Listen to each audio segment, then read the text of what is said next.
to The Executive's View, the sports podcast where the stakes are high and the debates are fierce. Please welcome your host, Aaron Sirius Simmons, alongside co-host Barry DeVille Jordan. Each week, we bring you into the boardroom where the elite minds of sports converge.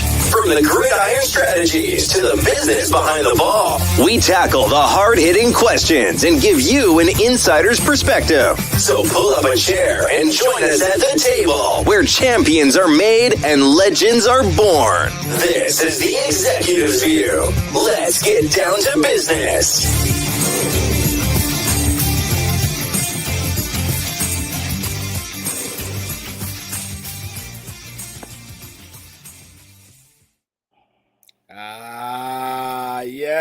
Yes. Look who's in charge tonight. It ain't serious. It ain't your friendly neighborhood Spider-Man. It's the villain. I'm in charge. I'm running things tonight. That's how we're going to do it. So everybody acknowledge me. No, you know, there you go. Larry don't know about that. He don't know about that. Listen, we're back. I only watch real sports. Don't do that to me tonight. No, listen, I'm glad to be here. Thank you for everybody joining us in the Executives View. We're having a nice little boardroom meeting. I am the host, the villain. Sirius is finally taking care of business and moving his family into their new home, finally, like an adult, being an adult. But I'm sure he's listening to the show. So if you're out there, Sirius, I love you, Sirius. I love you. So that's my guy, man. I love that dude. But I love you, Solo. I love you, Solo. I don't do this by myself. Our co-hosts are in the building. LG in the house, repping that H-Town. What up, baby? Hey, what up? What it do? Serious need to be a grown-up and hire movers, man. Hey, look. That's being a grown-up. Spending that money. Mm-hmm. Let the professionals do their job, man. He'd be done. Exactly. He'd have been done in like a couple hours. I mean, look, he'd be over there unpacking the new China by now. Hold up, fellas. Another Tuesday night, man. Let's get it. Yeah, absolutely. Thank you. And then I also got Coach in the building, taking his time out from his busy schedule to come and be on the show with us because it's hard work being a coach. But you gotta multitask, and he does it better than anybody. Definitely got to multitask. NIL and all, keeping track of all that stuff like that. Transfer portal is open. It is very much open. I'm busy, but I mean, I can always call by some times for my boys. Absolutely, man. Listen, it's fun. Thank you for being here. Listen, those unlimited chicks. But no, I'm glad everybody can be here with us. Shout out to DJ chicks on Coach. Oh, yeah, please get that booster money to Coach. Yeah, get that more, man. Like, sheesh. But he gets paid, but not like some people in Major League Baseball are getting paid.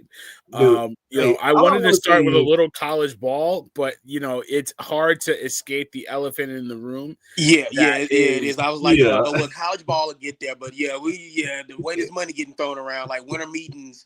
We got to start off with that for sure. It is a great time to be someone named Juan Soto. 15 years, $765 million, no deferred money.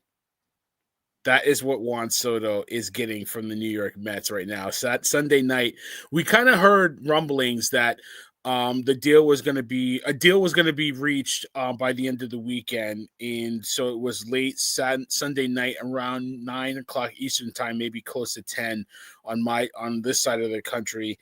And my phone was going off. My phone was going crazy. That is what we're talking about. Juan Soto getting 15 years, $765 million, $5 billion more than the Yankees offered. There's bonus money in there that can get this contract to exceed $800 million, the largest contract in baseball, not even baseball, in sports history. I'm old enough. I know you guys are old enough to remember the mammoth deal when A-Rod got $250 million. Mm-hmm. Yeah. Hold my beer.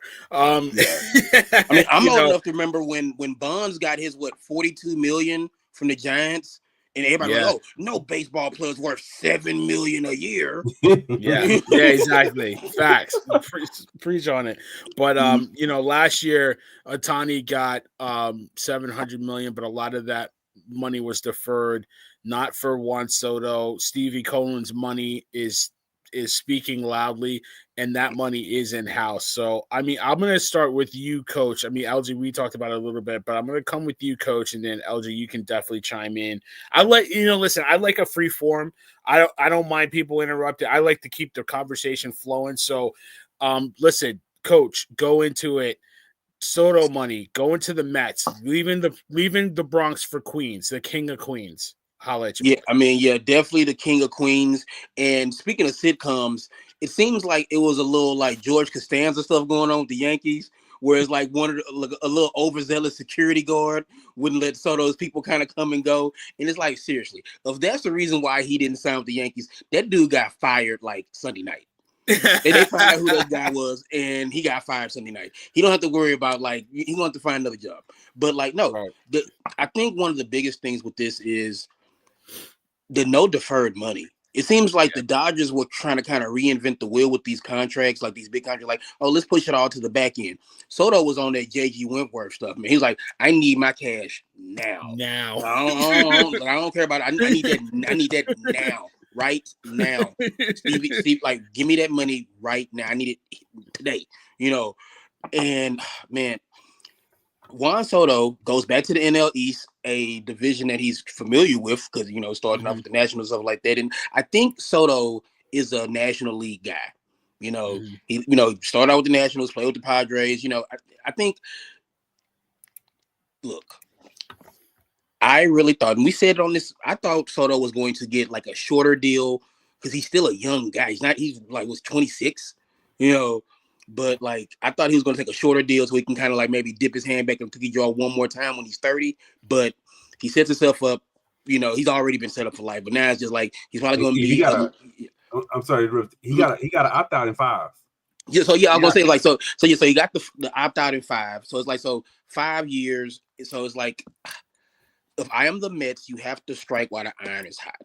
It's just build this team around him. Go get Burns. Since Fried's off the. We'll talk about that later. We'll talk about that. But it's like now, go get Burns. Go get whoever. Keep Pete Alonso. Even though I would love to see Pete Alonso go a little bit south of NY, but it's like keep like this. This is it. Juan Soto is the type of guy that you build your team around. And I wasn't shocked at the money. I'm shocked at the years, the 15 years. That is crazy. Even for a guy of Soto's age, 15 years is insane. But rarely in sports do you look at a contract like, you know what? I'm not even mad at it. This is a contract where it's like, we talked for months building up to this. It's like Soto's going to get something record breaking, and he did. And with the escalators, they can get it up to $800 million. Guys, we're talking about like old contracts. So like there's going to be a situation where like the way this money keeps going with baseball, there's going to be a guy who signs $1 billion deal. We're close. We're getting to it. I don't know who that guy is. You think about these young guys coming up. Somebody's going to sign $1 billion deal, and it's crazy. All right, go ahead. Steve, you talking about the security guy. Dude, I want to know who in the Yankees organization said we're not going to give him his private suite. Yes, I was waiting for you to say it. I was waiting for you to say it. That's stupid too, yeah. Dude, we probably give away free luxury boxes to like corporate sponsors and stuff. Be like, you know what? Who's our lowest paying corporate sponsor? You know what? Your box just got kicked to a couple of free repossessed. Seats. Not even a corporate sponsor, man. Some finance bro who like throw a bunch of money around. It's like you couldn't tell him go sit in the stands with somebody else. That's probably what it came down to. I'm like, dude, and they was like, if they didn't want to set a presidents. Oh well, presidents is ought to be set. Like, dude, but here's what I'll push back on that, Larry, because I agree with you. It's kind of if that was the deal breaker, somebody needs to get fired. But I certainly remember the Jeter family sitting in the crowd with everybody. Sitting in the crowd, yes. So why did your family have to sit in the suite? Because you know what I'm gonna tell you? Because he's Juan freaking Soto, and he's the top free agent. He's not Derek Jeter. He's not there. Derek Jeter is the king of New York. Derek Jeter's retired. He's not playing right now. But when when he was playing, his family sat in the crowd. I mean, look, we wouldn't have had that iconic moment.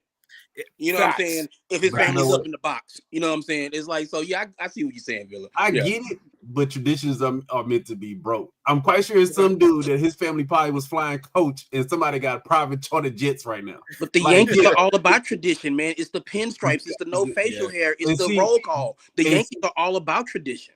And that's the part that I kind of lean on too. Like, yeah, like maybe Juan Soto wanted to grow him out a full beard. You know, maybe he wanted his name on his jersey. Right. You know, maybe he wanted to, make a couple of sales around here. You know, I love it. You know, that's the one thing, y'all heard me say about on the show. I love about the baseball union. The baseball union will literally come to you and say, Barry, you know what? You could take that $5 million less, but you know what? You damn sure better not take that $5 million less. So you better walk your ass across the New York City over to these Mets, and you better get that extra $5 million, because that's what I love about Baseball Players Association. I mean, the union. They not gonna let their players not get a penny less. I don't give a damn if it's deferred or whatever. They not gonna settle for a penny less. But I'm not gonna hawk on it too much. I love anything that hurts the Yankees. I'll definitely take it. Thanks. And then it's in the NL too, so that means we don't even got to really see him like that. So I'll take it. It works for everybody as fans of American League teams. Yes, go back to the NL. We'll see you in October, Juan. Thank you. Yes, and then he's gonna have to go against those Dodgers again. So yeah, have fun with that one. But you know what? I'm gonna say this, and I've always told my friends, look, man, quit trying to have y'all kids play basketball and football. It's probably a little baseball players that's probably every bit of 5'4" that will walk by these 7-foot basketball players that's got all they bling on and be like, you know what? I think my contract probably shits on your contract. And tell your kids, do not play football and basketball if you can steer them to baseball. But I'll also say this. Juan Soto got a whole lot of money, but when you compare it to like a Ronaldo, that dude like what? $50 million a year? I'm getting $215 a year. Like, yeah, let your kids play soccer and baseball, man. Yeah. I think, listen, the money is astronomical. I doubt we'll get to $1 billion, Coach. But because I don't know who can you justify getting $1 billion. Like, there's nobody out there right now. Yeah, somebody gonna come up with it. I mean, the economy. I mean, just like if you just see the natural progression of stuff like that, I don't know. Like you think of a young kid. Like I'm just trying to think of somebody like Hunter Green. If Hunter Green continues to improve and stuff like that, or like you got a guy like the Astros have a kid like Pedro Leon, or like these young guys, like these young guys who are coming up, Adley Rutschman. Like I don't know. You know what I'm saying? Like when Bobby Witt goes to re-up, who knows what he might get. That's true. I don't know. I think he's a $600 million guy in my opinion, but he's pretty good. When Ken Griffey Jr. signs at 17 and his contract is up at 21, you're gonna be like, what? Man, look at the DNA. That DNA right there is like $500 million right there. There you go. What's that? Kenny, the Kung Fu Kenny is all in my DNA. Yeah, I got lawyers inside my DNA. Listen, I'm gonna take it from a Met perspective. Rest in peace to my dad, because my dad would be loving this right now if he was here. The Mets did exactly what they needed to do. They put the contract out. They wanted him. They didn't make any bones about it. Met fans are rejoicing. I don't watch radio or listen to radio or when they're on TV around here anymore because it all sucks. But the fan was their host that had their Mets gear on. They're all happy. We're not little brother anymore. Like, all right, you got about 25 more chips to go before you can start making that claim just because you signed one player. In my mind, I feel like the Mets are going to Mets this. And this is totally going to backfire him. Ask Verlander and Scherzer, right? But they did what they had to do, right? They signed the big fish. They got him. They stood up to the big bad bully that's the Nets, and they got their contract. So like whatever, dude, right? But no, for Mets fans, they should be happy. They got a generational talented guy that can really change the outlook of this team and makes them a World Series contender. I think they were a bat or two in the lineup away. And I think their pitching staff is really what they needed to address. So from that perspective, I wish I'm not mad that they got Soto, but if I was a Met fan, really the priority was pitching. But this was the big domino to fall first, and it had to go first, right? So, congratulations to them. The Yankees, I'm glad they did everything. They didn't lose this deal, in my opinion. I think Larry is right that if it came down to a sweep, then we have a problem. But I don't think they did anything. They put their best foot forward in a time where recently Hal Steinbrenner has been historically cheap and really holding back money. To put their best foot forward and only lose it by $5 million just made me think Soto didn't want to be here. He didn't want to be a Yankee. Yeah. It didn't, because if he wanted to be a Yankee, $5 million shouldn't have been a deal breaker. So the Yankees did everything they could. They can't say they don't have egg in their face, in my opinion. I think they did everything they wanted to as far as putting a deal together. They were aggressive with it. And it was a kind of a game of chicken, and they didn't go double down. And I think in the best case scenario, as you're going to see, right, as we go through the winter meetings, the best thing, in my opinion, that happened is that they didn't sign this contract, even though Giancarlo is him in the playoffs. That contract is not a friendly one for the Yankees, right? So I almost feel like even though Soto's a better player, it can haunt the Yankees down the line. And now they have money freed up, and they've made that move today, a couple hours ago, signing Max Fried, left-handed pitcher from the Atlanta Braves, to a massive 8-year, $218 million deal. None of it deferred, no opt-outs, nothing, no trade, full no trade clause, no opt-outs, highest paid contract for a left-hander in history. So the Yankees immediately, the Empire strikes back. Yeah. So Larry, I think you had brought the deal to the group before anybody. I think it was either Sirius. Talk to me about this deal, dude. So this is the thing, right? And, I'll leave as my final comment on the Soto thing. And it kind of leads into the Max Fried thing. So with Soto, you got to look at the player, right? And you get the regular season from Judge, but the postseason is where he struck. And you get consistency from Soto, right? Then Giancarlo was out pretty much the whole season. Comes back, he's hitting the ball off the mat in the playoffs, right? But then now you have all of these defensive lapses. And I think that when Soto looked at it, he was like, you know what? I'm going to play with a guy who's here in the regular season. He doesn't show up in the postseason. I got a guy who's not here in the regular season, shows up in the postseason. Then now I got to deal with all these defensive issues, and I'm running around everywhere in this outfield. What do I want to do? I think that kind of played into it. And like I said, if it came to the suite and all this other stuff, $5 million, I don't know, man.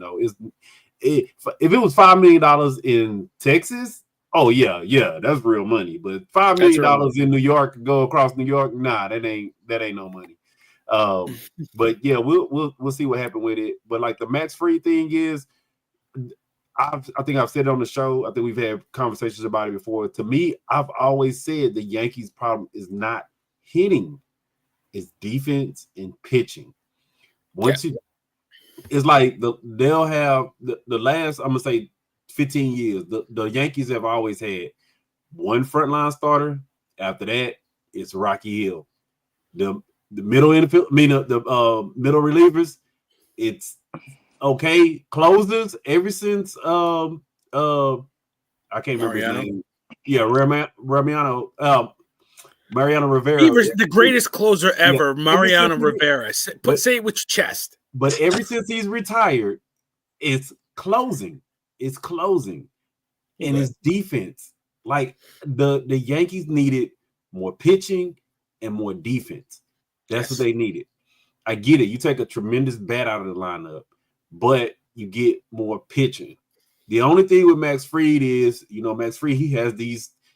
You don't know if you're getting a 2 ERA guy or you're getting a 3.5 ERA guy, because his seasons kind of go up and down, I'll take 3.5 in New York right now. Yeah. 3.5 minus the hitting, minus the run production. Yeah. But I mean, but the K rate is like his swing and miss rate is like off the charts. I mean, it's like, and that's what it's all about. You know what I'm saying? Making the ball miss the bat. And a left-hander in Yankee Stadium that turns bats around to the right side, trying to hit it out of Death Valley makes a difference. But he's gonna have to make a whole lot of people strike out, because that defense behind him, boy. Oof. Well, I think the defense is going to be improved. I don't want to make this a Yankee show, but the fact that Torres is, the Yankees are not bringing him back.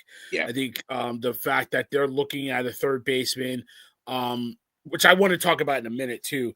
They're going to look for a first baseman. I think they're addressing their shortcomings. To your point, Larry, they're addressing the pitching. But they're trying to move Judge out of center field. They're trying to move him. I think that's a smart move. It's very smart. Put him on one of the corners. Yeah, because I don't think he can do it. He's a great fielder. To be honest, everybody wants to look at that one missed play in the World Series, but like he's not. He shouldn't be in center field. It was a matter of, all right, there's nowhere else to put him. You know what I mean? Like, you can't put Juan Soto in center field. Exactly. So it's like, do you put Judge in center field? Yeah. And he can play there. So I think, I mean, like I said, we'll see how it happens. The Yankees always throw money and stuff, but I like the Max Fried signing. The only other better pitcher you could sign was Corbin Burns. I mean, Burns. So, and I think we had talked about Burns, right? I thought we were talking about Burns going to New York. I didn't think Fried would want to be a Yankee. 30 years old. This contract will take him to 38, but I'm here for it. I love the signing. What do you think? Dude, he's a pitcher, bro. We just paid $45 million to a 40-year-old pitcher. So I mean, here's the thing though. Like again, we talked about it, and like I said in the group chat, it's like I thought Burns to New York was it. This Fried thing came totally out of left field for me. So I was like, okay, well, Soto goes to the Mets. So then like I was like, so when do we hear the terms of the Burns to New York deal? To the Yankees deal. Yeah. And then now, I mean, if we look at the money, if we look at like what Soto got, and like if this was what the Yankees were going to pay, it's like they could still get another frontline starter and still be less than what they would have gave to Soto, which is crazy. I mean, I know this is a name that he's off the board now, but this is a name that I like. I thought they'd go like for a lesser deal, somebody like a Valdi or something like that. Just somebody who can go out there. You don't got to pay him. You don't got to break the bank. I feel like, okay, you get Fried, then you get a guy like a Valdi who you don't got to pay nearly as much, and then there you go. I mean, you have Gil, you have. So you got Cole, you got Cole, you got Fried now. I mean, like the Yankees rotation is set now. They got so it's like you talk about like the shortcomings of the pitching staff. The Yankees have a hell of a pitching staff right now. As much as I hate to admit it, the Yankees pitching staff is looking nice right now and can get nicer by the time winter meeting's over in Dallas. So because they're talking about getting Scott as a reliever, as a closer. Yeah. So imagine getting him and pushing Luke Weaver into a setup role. And you're totally right, because now you got Cole, you got Fried, you got Rodon, you got Guild, who was Rookie of the Year, and then you got Schmidt or Nestor as your 5. So So something that was a big weakness for the Yankees has now become a strength in a matter of just like a couple of strokes of the pen. So I Again, this is me taking my Astros fan hat off and putting on just my baseball. This is a great deal for the Yankees. The Yankees aren't done, I don't think. So I think the spirit of the old man kind of crept into Hal, and he's taking control. Quietly though. Yeah, finally. Because honestly, like this deal is big, but because of the Soto deal, it's like, it's all right. Exactly. In comparison to the Soto deal, it's like, okay, so we can sign 2 more guys for what we were going to give Soto, and you don't have, so you don't have to pay him for 15 years, and you don't got to pay him for 15 years. I feel like, and I hate to say this, but it's like Larry, I feel like our boy Breggy might be getting fitted for his pinstripe soon. You know what I'm saying? If I had to guess. Do you think so? Okay, so here's one thing. I'll ask you guys this, and then you can take it. So Evaldi agreed to a 3-year deal to go back to Texas. I think that was a good deal. $25 million a year. 25 million a year is a good deal. That's what I'm saying. That's a good deal for him. So congratulations to him. But Bregman is on the market. I don't know where he's going to end up. Nolan Arenado is a guy that's being talked about. Both sides are eager to move on. Arenado said he's willing to play first base to facilitate the trade. He's going to be 34 years old when the season starts next year, but he's still a pretty damn good player. Which one of those guys do you think comes off the board first? Larry or Coach, you guys can take it. Let me jump in real quick. So I would say Arenado gets moved before Bregman signs. Because I think the way the Cardinals conduct their business, they don't let anything out until they're ready to do something. That's just how the Cardinals have always kind of operated, So I feel like it was like, oh well, they tried it. You know what I'm saying? They tried it. It didn't work out. Like they failed miserably. I would love Arenado to end up in Houston. It's like, because the Astros need a first baseman. If he's willing to play first base, then fine. Yeah. So then, like, you can, but it'll be at the expense. The Astros don't have anything in the farm system.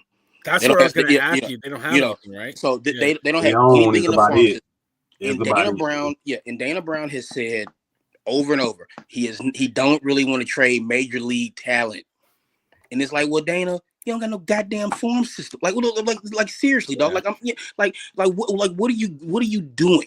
You know what I'm saying? It's like you have my uncle always said, God rest his soul, if you want to make an omelet, you got to crack some eggs. You know what I'm saying? And it's just like Dana Brown was like, here is this double-A catching prospect. Give us Nolan Arenado in return. And it's like that's just not realistic, Right. So that's why I'm like, okay, maybe a guy like Santander or something like that. Like, just these are things that the Astros have to think about, But as far as to bring it back to Arenado and like Bregman, I think Bregman ends up in the AL East, be it the Red Sox or the Yankees. Arenado, I feel like if he's willing to play first base, I can see the Orioles getting in. You know what I'm saying? I can see the Orioles getting it because the Orioles are a team that has plenty of talent on the farm and could use another bat, a guy like that. I feel like let's keep the Orioles out there as a team that probably could be like step in there and make a trade, especially if they feel like, okay, we're gonna keep Burns and then we're gonna bring in Arenado and then like we're ready to hoop. So that's just something that I just thought about just now. What about you, Larry? What do you think about Arenado willing to play first base? I think that's pretty much done. They even gave his agent, permission for him to. They try to facilitate that trade today. I think that's pretty much done. It's just where the destination is and how much the Cardinals are asking in return. That we haven't known yet, because I mean, I hate to say it, 34-year-old first baseman. People might give up, like Steve say, a double-A prospect, but are you going to give up like one of your top 5 guys for him? Probably not. And you got to eat that contract too? Probably not. I wouldn't be surprised. Like I said, I wouldn't be surprised if he end up in Baltimore too. Hey, they got some chicks they can write over there too. But I wouldn't be surprised to see that. Personally, Steve, I don't know about you. I don't want to see him on the Astros, man. I mean, we just had the whole Abreu fiasco, and I don't want to see us getting another old first baseman and it goes south. I mean, but look, Abreu was much older than Arenado is now, and so it's but that room is still fresh, man. They're still paying them. So it's like, And this is why the Astros, and again, I don't want to turn this into like Astros Live, but it's like. This is why it's like, Larry, I told my cousin this yesterday, and I'll tell you this and everybody listening today. Welcome to the rebuild, everybody. Okay? Kyle Tucker might get traded before Bregman signs somewhere. I heard that. Fromber is probably like you see the kind of deal that Fried got. Fromber, who's his equal, who's his peer, is probably going to want a similar deal. He's not going to get it in Houston. He's gonna not. get in Houston. He's not gonna get in Houston. So we don't want to make this into an Astros show, but this is the part that's frustrating me, right? Bregman, they 50 million apart. Bregman, if you go to Boston or New York, what's that 50 million in Texas no state tax income money? So you going there for what? 12, maybe 10 million more? It doesn't Don't matter. you think he can get more endorsements in Boston or New York? Probably. I don't know, but like I said, dude, that's the part that is frustrating to me. But also, Dana Brown, what the hell are y'all doing, man? Like, if you don't have a farm, you know what that means? You gotta write some checks. But Crane or you trade these guys. But Crane's not paying the $5. We joke about that all the time. Crane's not paying the $5. He's not. He's not, and you know that, Larry. And like I said, I don't want to turn this into an Astro show, but like I'm getting mad. I'll yell at my cousin. I'll yell at you. It's like Crane's not paying the $5. It's like, you know, it's like it's ridiculous. It's like, welcome to the rebuild, everybody. It's like we had a good run. It's fine. You know what I'm saying? It's like, I appreciate the run, but this is the part that it gets more frustrating to me, right? Because just like we talked about with the Niners. Bro, the Astros don't need a rebuild. Just need a retool. Fix a couple of little spots here and there, and we are at championship level competition. We talked about the Yankees lineup, right? Remember I said the Astros lineup. Who could compete with their starting pitching right now? The Yankees, maybe. Who could compete with that? I'm talking about a fully healthy starting lineup. I'm talking about with Javier Beck, Frauber, Brown, even though you didn't like it, but they kept what's his name? Spencer. Look. No, I like Eric. I like Eric. Hey, I mean, like Eric. But you thought we should have traded him instead of what's the other guy? But Arrigati pitched his ass off. Like, yeah, I mean, down the stretch he was nails. I mean, so I can't even, like argue. Yeah, he was nails, and like I said, I hate it. We still paying Lance McCullers for what? For what? If you're gonna trade somebody, trade him off for some, I don't know, A-ball rookie that got some type of prospect or something. I don't know. Somebody will take a chance on him, you know, being on the back end of the rotation. Like, for me, I don't think that they should be in a rebuild mode. And well, it's hard to rebuild in base. Not a I mean, you got to spend a lot of money to do that, and they're not. But in baseball, it's gonna take you a long time if you ain't got no farm system to rebuild. Yeah, it's gonna. This is why you trade Kyle Tucker. This is why you trade Valdez. It's like, again, do I want them to trade Kyle Tucker? No. Do I want them to trade Framber? No. But I will tell you this: I am a Houston Astros fan. I'm a Kyle Tucker fan because he plays for the Astros. I'm a Framber Valdez fan because he plays for the Astros. So you know, I want what's best for the Houston Astros baseball team. So Steve, you know at this point, that might be what's best. I'm just Steve, saying. You know how I feel about Kyle, but I'm okay with trading Kyle because one, they proved they could win last year without Kyle, but two, you can get value for Kyle. You can get value for Kyle. That's what you need. You can get something back in return. And you know, it makes too much sense to me. But you know, honestly, I told you, dude, I would have just said, "Hey, Toronto, y'all take Kyle and give us Guerrero, and we can call it a day." Yeah, it's a trade they could have made 6 months ago, though. Yeah. Like, they could have made this trade 6 months ago. Why would they make it now? They could have made it 6 Kyle months was ago. hurt. But Kyle was hurt. But I'm just saying, like, dude, just make the trade and y'all take Kyle, or I don't know, get somebody else involved and they take Kyle and we send you a bunch of prospects and send Guerrero, fix our first base. And like I said, we could get at least one more good championship run in if we fix the first base issue. But how old is Altuve? Don't get me started. Altuve he's gonna retire in Astro. He's gonna retire Astro. No, you're not trading him. But I just want to know your Altuve retool is built around him, just like the Yankees tried to retool and retool around Derek Jeter, right? So, how many years does he realistically have left? I don't think the retool is around him. I think the retool is around Alvarez. Okay. I think the retool is around. Rebuild is around him. Retool. Rebuild is around Jordan. Retool would be around Altuve. Yeah, that's what I think. Mm-hmm. Nah, I think the retool will be around Alvarez and Christian. I think, like I said, Astro. But the retool got is too much talent on that it's a team. 2-year window. That's what I mean. Alvarez is on your team for at least 8-10 years, right? So yeah, exactly. So it's like a rebuild is Jordan and Javier, and if you decide to keep Valdez, that's your rebuild. We're rebuilding our team around these three guys. We're taking this money that we're getting from this Japanese air conditioning company, and we're doing all this, and we're you know. We're rebuilding. Yeah, they're young. Like you retool around Steph Curry, you rebuild around the youth that you brought in around Steph Curry. You know what I'm saying? That's what I'm saying. Yeah. So, but I mean, like honestly, Bregman, you know, well, Arenado's getting interest from the Yankees, getting a little bit of interest from the Red Sox and the Mariners. So we'll see where that goes. He's got a full no trade.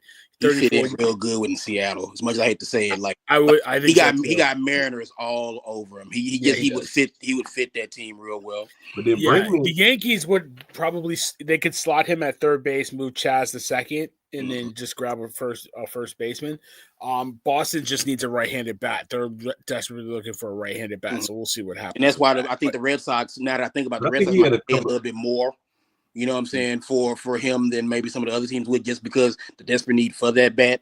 So I could see the Red Sox maybe giving the Cardinals a little bit more. And look, the Red Sox got money to burn. They got money. That money's burning a hole in their pockets. So they had no problem eating that Arenado contract at all. So it's like I honestly think I think the Cardinals have to eat a little bit of that money. So it's about $74 million. I think they got to eat a little bit of it to trade him because of his age. Yeah, that would be like the one curveball thing, because you know the Giants, they're just like begging people to just, hey, look, we got blank checks over here, come pick one up. But people are taking the money. Yeah, took the money. Yeah. I was going to say we got to talk about that too. He took the money. People are starting to take the money from the San Francisco Giants. Yeah, I'll let Steve go and cook. Go ahead, Steve. What I'm saying is, like, it's funny because like it's been like a running joke in baseball. It's like, why won't anybody take the Giants' money? You know, like the Giants are trying to give people money, and people are like, oh no, thank you. You know, and finally, people are starting to take the money from the Giants, and you just wonder where, like, if this is what's going to happen. Of people like the Giants again. The Giants are a team where it's like they have money, but nobody wants to take it. So people start taking it, and it's like, look, you still have the big blue monster on top of that division, but you can still make the play. The Giants won the division a couple years ago, and you know people tend to forget it wasn't like they won the division 10 years ago. They won the division like 3-4 years ago, and now it all fell apart for them very quickly. But the Giants are a team where people are going to start taking the money. They have a good young nucleus out there. They actually have a farm system that they've started to develop out there, and and Adames is a good piece to, okay, we are starting to build something out here in the Bay, and this is our cornerstone. You know, we have a stud shortstop who we're going to build this thing around. So interesting to see how the Giants continue to build things out there, because people are finally starting to take the money. Yeah, I mean, Willie Ames is a good player. Like, don't get me wrong, he was a solid player for the Brewers. You know, and I think he deserves that 7-year, 82. Minimum wage. I was gonna say that. Minimum. The equivalent of like $12 an hour. Yes. Mm-hmm. Yes. Out there, yeah, absolutely. So I mean, I think he slots in. He's a cornerstone. To your point, but yeah, they were trying to give Aaron Judge the world and more. Like, you want 3 suites for your family, one for each parent. Come on in. You want to do it, right? We'll build the Aaron Judge wing over here. That's what they really were trying to do. Yeah, we'll build the statue. It's like McCovey Cove. No, that thing is Judge Lake or whatever. More McCovey Cove. Yeah, it's like So it's like but like Arson Judge Lake. That whole division is like an arms race right now, though. Really, to think about it. And like now they talking about what's the guy from Japan?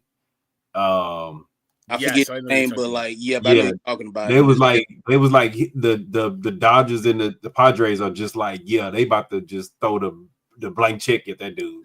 Like, yeah, get him over here. So if you're the Giants, you gotta keep up the competition. I mean, they got to. Up. And that's the thing. Finishing fourth. And that's the thing. It's not like the Giants don't have the money. The Giants are one of the richest franchises in sports. It's just for whatever. Like, you ever been to San Francisco before? Yes. Yeah. Okay. Like, I have. You know, San Francisco, outside of like certain parts, isn't the most desirable place to live. Yeah, it's definitely a weird place. I mean, I liked it. Listen, the Golden Gate Bridge was awesome. Oakland's right across the Bay Area. But boy, if you get too far, like, you know, they have like Soma. You know, if you get too far south of Market, oh boy. Listen, I tell people I was in San Francisco for like a day and a half, and I had a day off, and I was walking around and like. I was like, first of all, it's just too many damn hills. I'm like, what the hell, dude? And then I just was walking around and I found myself in Chinatown and I'm like, where am I? And I looked in this little store and it's like, you know, I don't know if it was like old school, like, love you long time type thing. I'm like, yeah, I need to go back to my hotel room. It was like the store my man got Gizmo from in the Gremlins. Like, it was just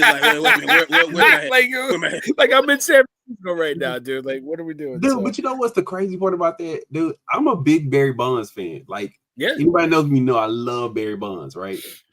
How cool would that to be to say, okay, I'm hitting home runs into McCovey Cove like Barry Bonds. Like, dude, real talk, dude. It used to be straight electric when Barry played there. Oh, absolutely. Oh, yeah. Yeah, so that's what the crazy part about it is like, okay, they built the stadium because of him. I can come and play over here, and they just like giving away free money over here. Like, that's the most surprising thing that nobody wanted to take the Giants' money. But that's the thing though, because like with that deal, and like y'all know this as well as I do, with that deal, my man Willie can afford like a 2-bedroom apartment in San Francisco. Oh yeah. Nice 2-bedroom apartment. But you know what? You know what he do? He moved way out, and you know he drive in, he commute in. You know, he take that charter. He can catch the BART, you know, in from somewhere out. He living in San Jose and just commuting in every day. Yeah, he can't live actually in the city, you know. Can't actually live. He still can't unless you in Alcatraz, you know what I mean? He can't even live in Alcatraz. Hey, but you know, and I think that may be a reason why nobody want to take their money, even though they writing literally blank checks over there. They like, let's you know, Barry's the business guy, but I mean, look, it's the California taxes. Plus, San Francisco is one of the most expensive places in the world, not just America, in the world to live. So, yeah. So, even rich people are like, man, I don't know if I want to live in San Francisco. I don't think so. No, it's funny. But, yeah, I think it's funny that you say that, Steve, because it's funny that you say that because, dude, in Houston, Texas, you can be like, you know what? That 2-bedroom apartment that you was going to buy in San Francisco, hey man, you could buy a ranch. Yeah. You can get you about 15-20 acres. Yes. You can get you about 15-20 acres, no state income tax. You keep all your money. You know, it's like, Crane, what are you doing, bro? I don't want to make this an Astros joke, but it's like, Crane, what are you doing? Like, dude, take these people and have them drive around like the Woodlands and Pearland. Spring and all this like that out there. Yes. Hey, yeah, you look. I'm in Katy, and Chris Paul still got a house. His kids still play out there. He's like, yeah, you know what? I'm just renting out here in LA, but I own like half of Katy. Like, yeah, but that's the reality. It's like, dude, it's like, why can't you get these? Just write the check, Crane. You'll make the money back. And I can tell you right now, that is one of the first things that sell people when they come to Texas. Is they're like. These are the houses that I can get for $1 million, $1 million. Like, so let me show you what you can get for $5. Yeah. So this is $1 million house. Let me show you what you can get for $5, sir. So look, we're gonna give you a quick education, real quick, Barry. Yeah, Steve, Mr. Lamar, you ride through going to Lamar, and you're like, what? Wait. So this whole street says Lazard Boulevard. I went to Memorial, dude, and you literally can ride through Memorial and you can show any athlete one house and it'll probably be the cheapest house in the neighborhood. They like, what? So you trying to tell me for $750,000, I literally can own this whole block? Yeah, you drive down the street and the whole street will say whatever your name is, and we'll custom build this house to your house. And yeah, like they literally have their own police force where like you literally like, you know what? Yeah, it's no visitors allowed. No, and look, and I'm gonna say this, and then we can move on. And Larry knows this as well as I do. People in Houston say, you know, River Oaks Boulevard is the only street in America that has a country club on each end. On one end is the River Oaks Country Club, and on the other end is Lamar High School. Yeah. Like that's the crazy part. Like I say, if you could just show them like the cheap houses in Houston, and they'll be like, "What?" Yeah, that's crazy. Oh my god! Dude, as much money as Shaq got a house here. Drake just moved here. Like, Drake. Yeah, dude, what? Holla at your boy. I'll take those. Dude, that's the crazy part. Most people come. Well, you better hide your little sisters in it, Drake. Hey, the first thing they do, they say, you know what? So I can buy this 83 acres for how much an acre? What? Yeah, it's crazy. Yeah. Crazy. I heard he like them young. Yeah, we got plenty of land and you can build whatever you want. You better never smell black one. Sorry. I think it's gonna really start heating up now because we really just got into the first part of winter meetings. We ain't even got into no training. Yeah. No, I mean, Soto had to happen before everything else moved. Yeah, that was the first domino. He was once that shoe dropped, then now everything else, you know, is going to start falling in place. Yeah. So I definitely probably do a recap of the winter meetings next week. And hit that. You know, it's you know, a good time for baseball. You know, then you have the hot stove and all that stuff. So, yeah, there's definitely more pieces to fall. I'm here for it. Hopefully, my Yankees can retool. But listen, it was a big weekend, championship football. We had some unexpected wins and some not so unexpected wins in there too. Arizona beat the brakes. Arizona State, I apologize. Arizona State beat the brakes off of Iowa State. Not surprised. Oregon is now the king of the Big Ten. Yeah, Pac-10 coming in there, pissing in the house. So that's the real reason why Sirius didn't want to show up tonight, because we were going to talk. Yeah, about the ACC championship game was amazing, you know. And then let's see, we had the American Conference. Army, big up the Army for winning the American Conference. And then I don't think anything else happened this weekend. I think that was all the championship games that happened this week. Yeah, that was it, because there was no other games. Georgia and Texas. No other championship games happened this Georgia and Texas was a you got the Mount West championship, you know. Mount West. Big up to Boise State Genty, who look, I know this is a pro prime, you know, show, man, but like Genty down the stretch has been amazing, and I don't know. Anxious to see what the Heisman voters do with that, because it's like, man, Genty, that kid just went to another level. But you know, it's, you know what, that's mean. That's mean. Because what I could say, you know what, I'm gonna rise above it. I'm gonna rise above that. You know what? I'm not gonna mention the football team that y'all root for. Hey, so, look. No, I mean, you don't have to. What bowl are the Seminoles going to? The toilet bowl. Yeah. The toilet bowl. Listen, that was a heck of a game. You guys blew it though. I Coach, give me a 5-minute rant. You guys should have won that game. I mean, everything was in your favor. It was penalties. It was just turnovers. And I think Sarkisian kind of complained a little bit too much instead of getting his team under control. So Georgia just took that game over in the second half. Talk to me real quick. So here's the thing. Like, you can blame the referees. You can blame stuff like that. It's like offsides and holding. Look, again, like they say, holding can happen on every play. Was like the refs called holding on every play. Seems like, you know, but look, don't like your field goal kickers missing field goals left and right. You know, Quinn left a whole like the people who like Quinn Ewers, you know, like they look at the stats, and it's like, you know, the biggest stat that I saw was that he averages like 6.5 yards, like air yards per pass.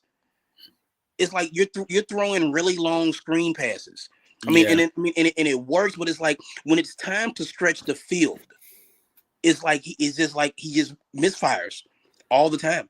You know, it's like, so you build up, like he threw for 340 yards, but it's like he didn't throw a pass over 20 yards.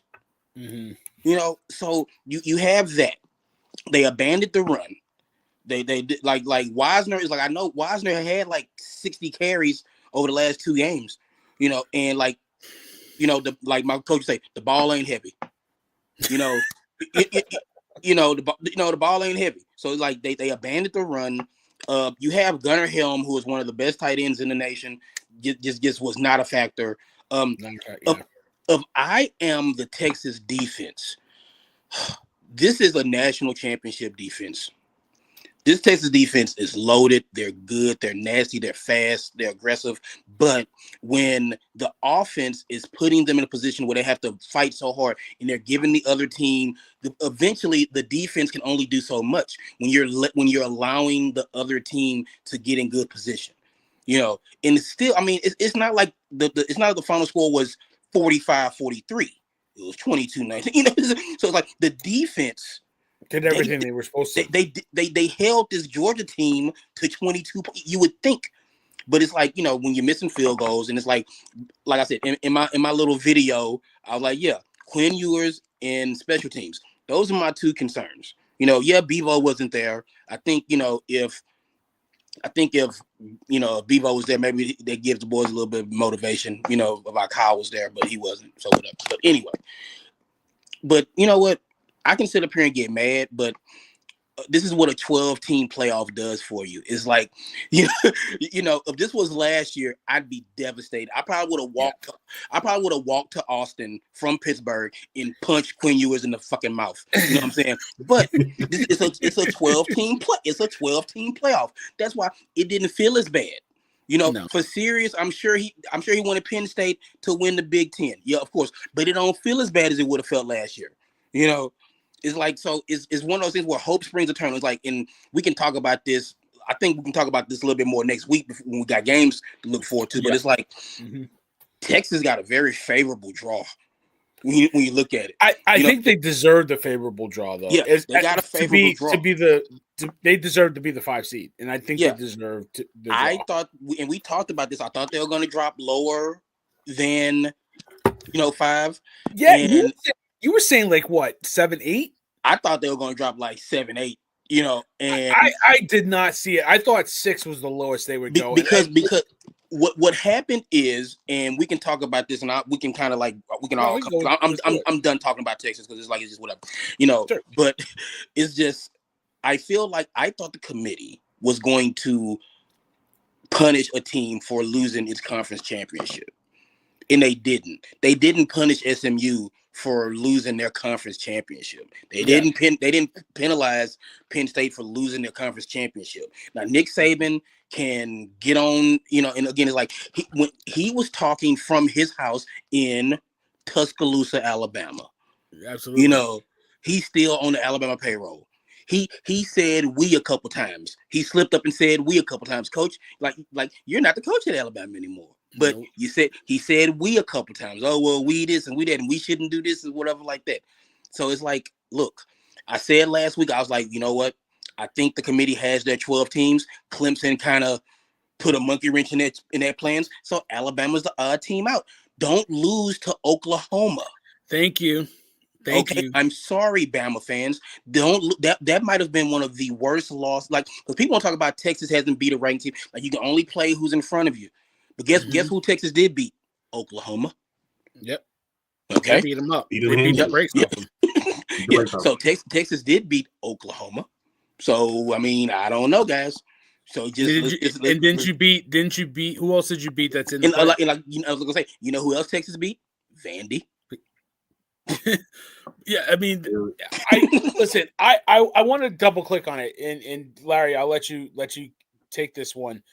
Were you surprised that Alabama didn't make the field, even though there's obviously that SEC bias, but like obviously if Clemson that had lost, and Alabama would be in. But are you surprised that they stuck to their guns and said, you know what, SMU is in, they deserve it? So here's the thing. If SMU would have gotten blown out like they were getting blown out, yes, I'd have been like, okay, them boys got up off the mat and played their ass off in the second half, and yes, I think that's what kept them in. Dude, so you know what I think, and Steve. You know, of course, I root for anything Texas, even though I'm a Florida State fan. You know how I feel about my ponies. Yeah, I root for anything Texas, bro. So I'm gonna say this. The good thing about Texas losing is that it kicked Alabama out. It really did. Right now, if the committee came down to a 3-loss Georgia and a 3-loss Alabama, they would have put Alabama in there because head-to-head, Alabama beat them head-to-head. Even though Alabama losses have been way worse than Georgia losses, so that was the good thing that came out of that game. Right. Mm-hmm. This is the problem that I had with watching that game. First of all, I'm not a Quinn Ewers fan. I think Quinn Ewers, some big games, he is looking so suspect, right? Just like Beck for Georgia. Dude, I'm not a big Carson Beck, even though like, oh, he's gonna be the third quarterback draft. Carson Beck's I'm not a big fan. No. For me, I feel like that should have been a Manning game. Oh, of course. You saw what that should have been a Manning game. Manning should have started that game. That should have been a Manning game. But this was the most egregious thing, the two most egregious thing I think that I saw out of that game out of Sark. One, you start calling all these plays, you're going into all these trick plays. Dude, stick with what got you there. Stick with what got you there. He started calling all these crazy plays, right? But then Carson Beck goes down. And Etienne has broken rib or something? Bad rib. Bad rib. Like freshman quarterback. Yeah. You literally did not blitz one fucking time. Not one time. Because they banked on we drop a bunch of guys in coverage that the kid would get confused and like he wouldn't know where to throw, stuff like that. And then it's just the kid ate him. You gotta get him off the spot. You gotta speed him up. You gotta speed him. Dude, they played all season. When Carson Beck went out, the first thing they could only do was run the ball, blitz their ass. You did not call not one freaking blitz. That was what bothered me the most, Larry, because not only did they bring him in and they didn't pressure him, but they didn't stop the run. Georgia didn't even try to throw the ball when he first came in. All they kept doing was screens. It was just screens. They ran a couple screens and they kept running. He threw an interception. Dude, speed him up. And that's what I thought when he threw that pick. I thought that's when it was over. I thought Texas could control the game, and then they came back and were running the football down their throat. Dude, but they didn't even try to okay, this dude, you ain't played all season. You coming off the bench, bro. I'm running cornerback blitzes at you. I'm throwing whatever exotic blitz I've had in my package all season long. This is when I'm running it, right? But then it got even more egregious to me, and that's why I was kind of getting pissed off watching the game. Georgia, Carson Beck comes in the game with a freaking half an arm. What do you think they're going to do?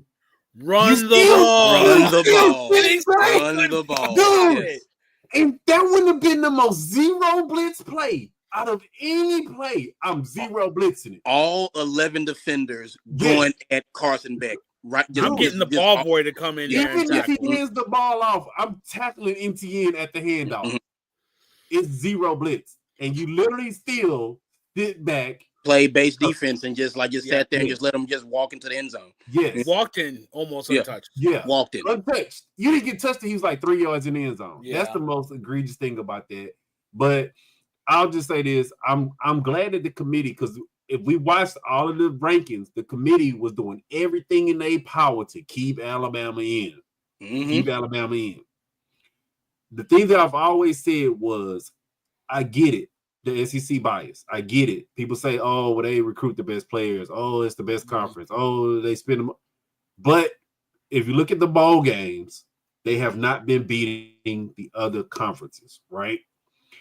And my biggest knock, and Saban, he gonna come out and say, oh, well, we should have scheduled a better out of conference. Yeah, you should have.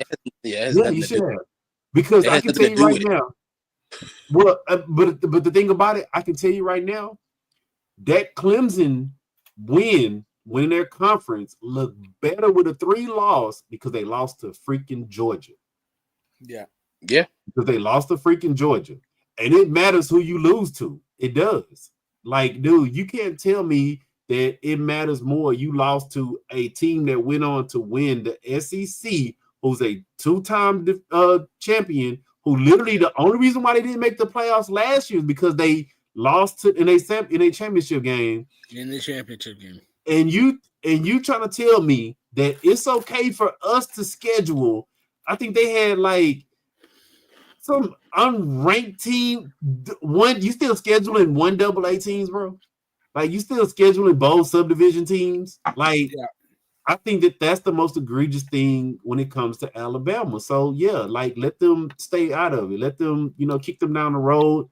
I'm okay with it. I think that Clemson did throw them a little bit of a wrench. Hey, them SMU boys. Hey, you run lines, Steve, boy. Hey, look, they took that punch. They wobbled. Hey, they took the standing 8, and then they said, you know what? Hey, I'm coming back out throwing haymakers. hey, them boys. Hey, look. Like you said, what'd you say, Steve? SMU, they got money like a small country. Yeah. Probably more than some small countries. Yeah, I mean, SMU's GDP is probably bigger than some small countries, I'm sure. Hey, yeah. Hey, look, get them boys about another year, and you can. People gonna want to go there now. They're on the radar. Like, they're on people's radar. They're gonna start throwing this money around in a portal. And look out, Yeah. Because what's the highest? What, Ohio State, right? 20 million. Yeah, Ohio State, $20 million, which again is like we. that 20 million. He, you know what, Dave? He better win the freaking championship this year. So. He has to win the national championship, and they might not even beat Tennessee. I don't think they will. I don't know. We'll see. But but the college football playoff is set, boys. We got some really intriguing first round games that's going to start December 20th and the 21st. We're going to kick off our first 12-team playoff with Notre Dame, Indiana. That's in South Bend. Then we got a slate of games on the 21st. You got Penn State, SMU. Penn State's favored 9.5. Oh, Notre Dame is favored 7.5. Sorry about that. And then you got a 4:00 game. Obviously, your Longhorns, Texas, hosting Clemson. Texas is favored by 11 points. And then you got, capping that off, Ohio State. They're 7.5 point favorites against Tennessee. We'll see how that line moves. But, I mean, any other surprises you guys have? I mean, we could talk about the games next week. We can focus on the games. But, I mean, just from the teams that got into the playoff and where they got ranked, any surprises for you? Did you think maybe, Georgia was too hot? Not Georgia. I mean, did you think maybe Texas was too high, Notre Dame was too low? Do you think they got the order right? I think they nailed the seeding, and I think big ups on the committee, because the committee, again, what do we always talk about? It's a TV show. They want ratings, they want the stadiums full. Yeah. Big ups on the committee for being aware that, like, hey, maybe we should send Indiana to South Bend. Maybe we shouldn't send Indiana down to Austin to play Texas. Maybe we should keep Indiana close to home to where those people can go down the road from Bloomington to South Bend and attend that game and tailgate and do all that and stuff like that. So that was, and it's the only game that day, right? Yes, only game that day is with that Friday. It's like it's going to be a big to do, and it's like I was like, look, I like change and I like progress, but the college football purist in me, the first ever playoff game being at Notre Dame. That gives me chills. And the committee nailed that. The first ever playoff game in Notre Dame Stadium, like it don't get no better than that. You know what I'm saying? But because Notre Dame is always one of those teams that never makes the college playoff for whatever reason, because they're independent. They don't have a conference championship. They always on the outside looking in. So to have them kick this off is pretty good. And you're right, Indiana in South Bend. They play a tough schedule, which is crazy. Yeah. Give them credit. Give them credit. I mean, honestly, I think the ranked teams kind of fell out of their pool once the season got going, but they played a pretty good schedule, and they deserve to be in. I think Freeman is a tremendous coach. He's done a great job with the kids down there. Steve, talking about getting off the mat. Notre Dame. Yeah. They should be undefeated with everything they went through. So, that which is one crazy because them. The way this is set up, and I think this will be the only year that we get this. I don't think conference champions are gonna. I think they're gonna meet, and I don't think conference champions are gonna get those buys anymore. Because like Arizona State and Boise. Yeah, like big ups to them for winning their conferences. But I think that's the one thing the committee they're gonna change is just like, look, best 4 teams get the give season. them a home game. Give them a home game. Don't give them a bye. Exactly. Arizona State, like somebody like let's look at it. If Arizona State, Boise, and out of those two, I mean Georgia, Oregon deserves a bye to me, right? I think you got Clemson, they won their championship. Right, so, and then give them about but honestly, you look at I honestly think Texas deserved the bye, even though they lost, and I think Penn State can make an argument for them as well to get a bye. Notre Dame, I think because they're a one-loss team, you know what I mean. To me, I think they deserve the bye more than any of the other teams. Yeah, but one of the things is because they don't have a conference, and this is why I'm like Notre Dame needs to grow up and join a conference, is just they no matter what happens, even if Notre Dame was undefeated, they could be no higher than the 5th seed because they don't have a conference to win. Because honestly, and serious things, Clemson should be a 4 seed. I think with a 3-loss, I think a 3-loss Clemson being a 4 seed is kind of a stretch, but Notre Dame needs to get out of that independent mode, right? Because it gives you an extra game. It gives you a chance to get that bye. They have to do a lot more to convince committees to keep them in than to kick them out, right? Because they don't have that conference championship. At least getting in that game, like the benefit for Georgia getting into that game was the fact that if they had lost that game, I still think they're in the playoff. Yeah. Like, you know what I mean? Like, because they're in that championship game and they got the right to be there. Like Notre Dame doesn't have that luxury. They're a 12 game season, but what's the credentials? Hey, but what's their credentials? This is where I would go with that because Notre Dame, their schedule so tough. Even when you look at them compared to some of these teams that are in conferences, you're like, wait a minute, Notre Dame's strength of schedule is way tougher than what these guys may have faced. So I'm not saying Notre Dame has to get into a conference, and I'm not saying that they don't have to get into a conference. I'm just saying that if they continuously keep scheduling the tough games, I think that they'll be okay. I think the committee needs to sit back and say, you know what, do we look at strength of schedule, record, who they played, or do we just look at they the conference champion? But what if they schedule this tough schedule, which I agree that they have one of the better schedules in the league, and they got 2 losses? Yeah, like would they have gotten in? But like this, like I said, I when it came down to it, right, I have more respect for Georgia to say, you know what, even though we do play in the SEC, we'll schedule Clemson. I have more respect for a team that's in a conference, no matter how tough the conference is, to say, you know what, we'll step outside and we'll schedule a tough non-conference game than somebody to sit back and say, you know what, I'm going to be sheltered in my conference and then we'll just win the conference championship. Like, Let's just say, but see, here's the thing though. Like again, Notre Dame, because they're not in the conference. I mean, look, the COVID year, which is kind of forgotten, they kind of had to join the ACC that year. yeah, Yes. And so it's like, so it's just like there's a precedent here. It's just like Notre Dame wants to keep all the money. They are in a conference in every sport except for football. Except football. Okay. Like it's not like basketball is independent. It's not like soccer is independent. It's not like it's only football because they want the NBC money. They want the money. They want it all for themselves, and they don't want to share it with anybody else. But look, yes, they schedule A&M. They play USC every year. They play, I mean. They play Army this year, and Army was tough. Yeah, Army, they play Navy were tough. Play Army. They play the service academies pretty much every year. Yeah. Be it Army, Navy, or Air Force. They usually play 2 of the 3 every year, and then they play USC every year. USC had a down year this year, as we all know, so that game doesn't look as good. They play Purdue, they play kind of thing. They play ACC, right? This year, they typically play ACC teams. They'll play a North Carolina. They typically schedule a couple of Big Ten games. They play Purdue, which I mean, yeah, they play Purdue. Right. You need one bye week. Yeah, you need a bye week. Sorry. My friends he went to Purdue, so I got a guy who went to Purdue, and he's like, man, I could not wait for basketball season to start. I was like, but I mean, listen, they beat Louisville, right? They beat Navy, which is a good team. They beat Army. They schedule Virginia. They schedule Florida State.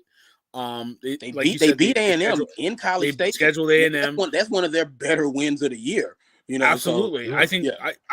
I think Louisville was probably one of their better wins too. But yeah, I mean, this is a team like when they came back, when they came and they beat A&M their first game. I was like, all right, okay, I think Freeman's got it, and then lost to Northern Illinois. I'm like, what? Like this could ruin your season. But then they put it together. I think that I think Riley Leonard finally settled in, and they kind of leaned in his strengths a little bit.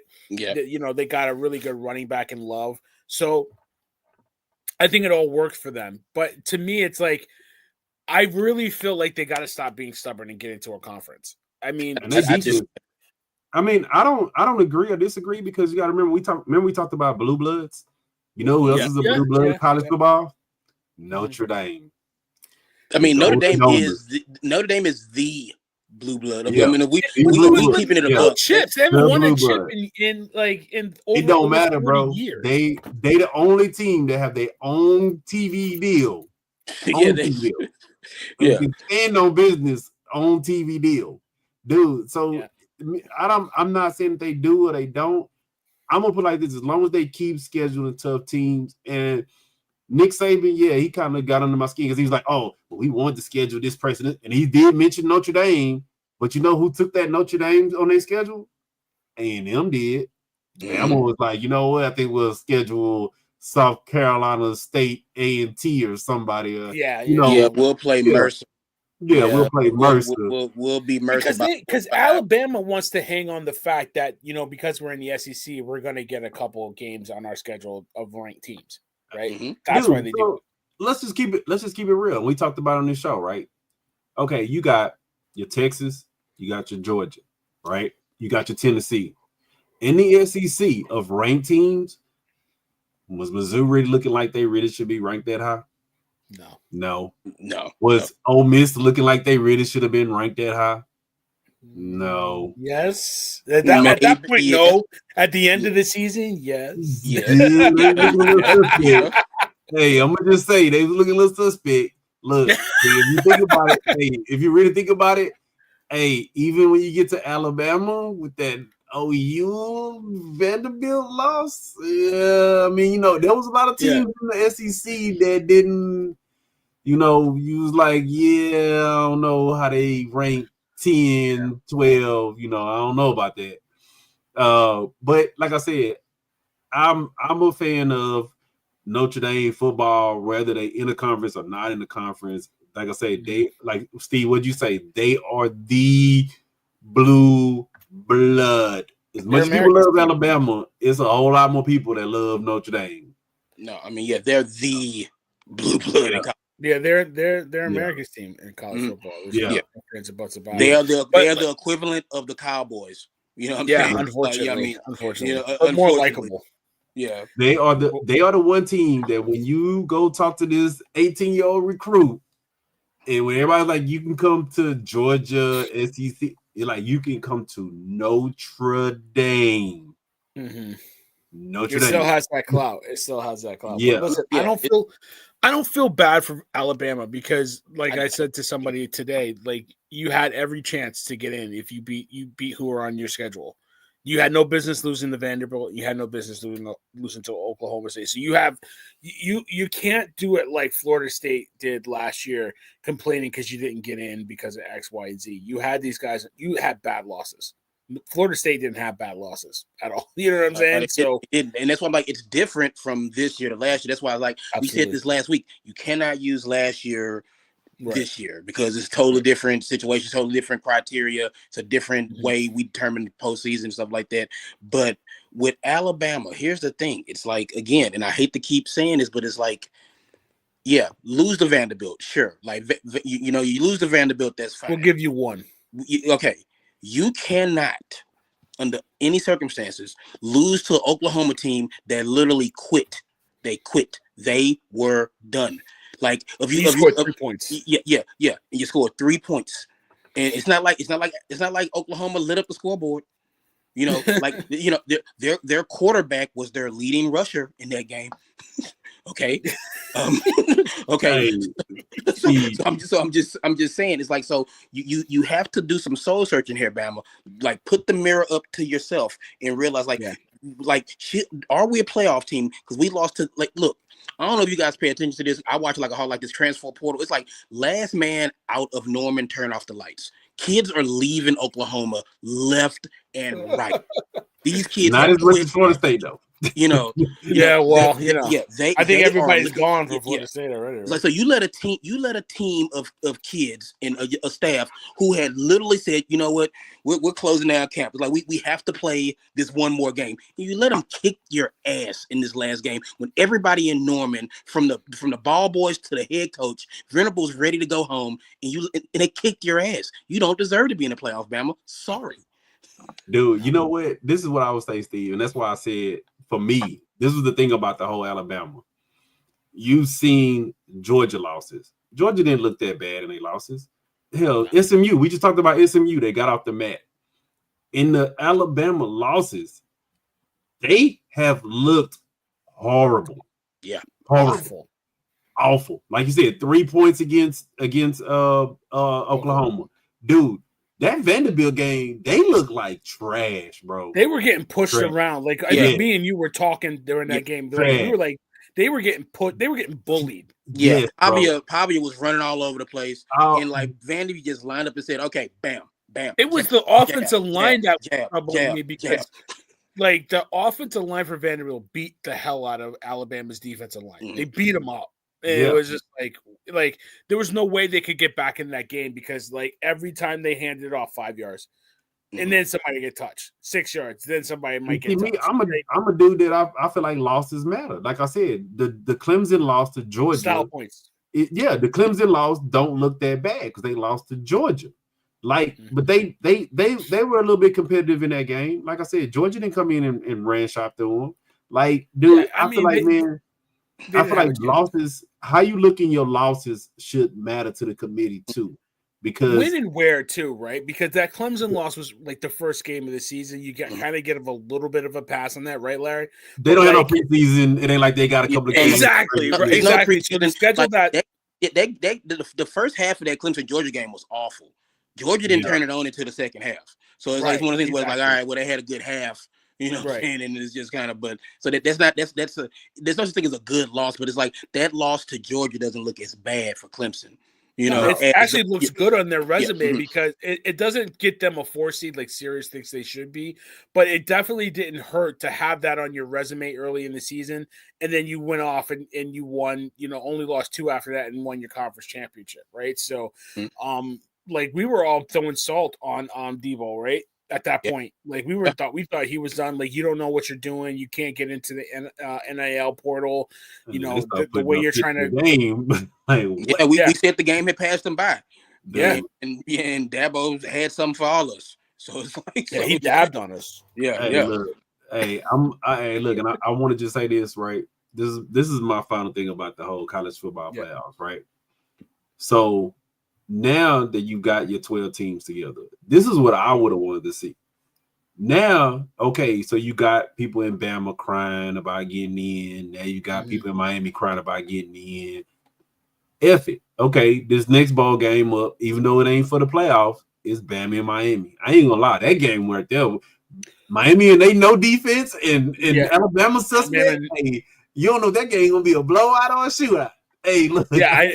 I'm here for it. I would have loved to see that game. I would have loved to see games that, you know, it's not like like we've seen it before. Okay, you didn't make the playoffs. Okay, so go pick a bowl.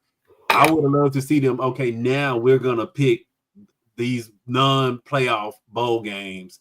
Put us some interesting matchups together. Like I would have loved to see, I don't know, Colorado and South Carolina or something. You know, Colorado BYU is an awful bowl. Yeah, it's an awful. It's like do the people who put, like, you know, these two teams in the same conference, right? We usually try to like mix things up. Mix things up. You know what I'm saying? It's like now Bama and Michigan. That's going to be a very interesting game because like you have Bama who do not want to be there. You got Michigan who trying to carry on their momentum of beating Ohio State and try to get a win to carry on the momentum into the offseason. So it's like it might be a thing where it's like we saw a couple years ago with your Seminoles, where it's like, you know what, we don't even want to be here. Screw this. It's like we'll take the swag bag and everything like that, but it's like we don't want to play the football game. Screw it. And you're gonna have a bunch of uninterested Bama kids looking for where they're gonna play next year. You know what I'm saying? Like, so it's just, I would have loved to see some interesting bowl matchups. I'm not a fan of a whole lot of these bowl matchups. Just looking at them, I'm just like, ugh. Now, on paper, Alabama, Michigan, it's like, ooh, that sounds interesting. But like, really, realistically, Michigan is not Michigan, and Alabama, I don't even think wants to be there. BYU, Colorado's not interesting. Iowa State, Miami, not interesting. It's just like you get invitations, and then you just kind of pick and choose, right? I mean, I think there's maybe a few games I would want to be interested in. Like maybe Boston College, Nebraska, but like not really, right? Army, I think could have got a better draw. Yeah. I think they're playing Marshall. Oh my God, like really? That's what we're doing?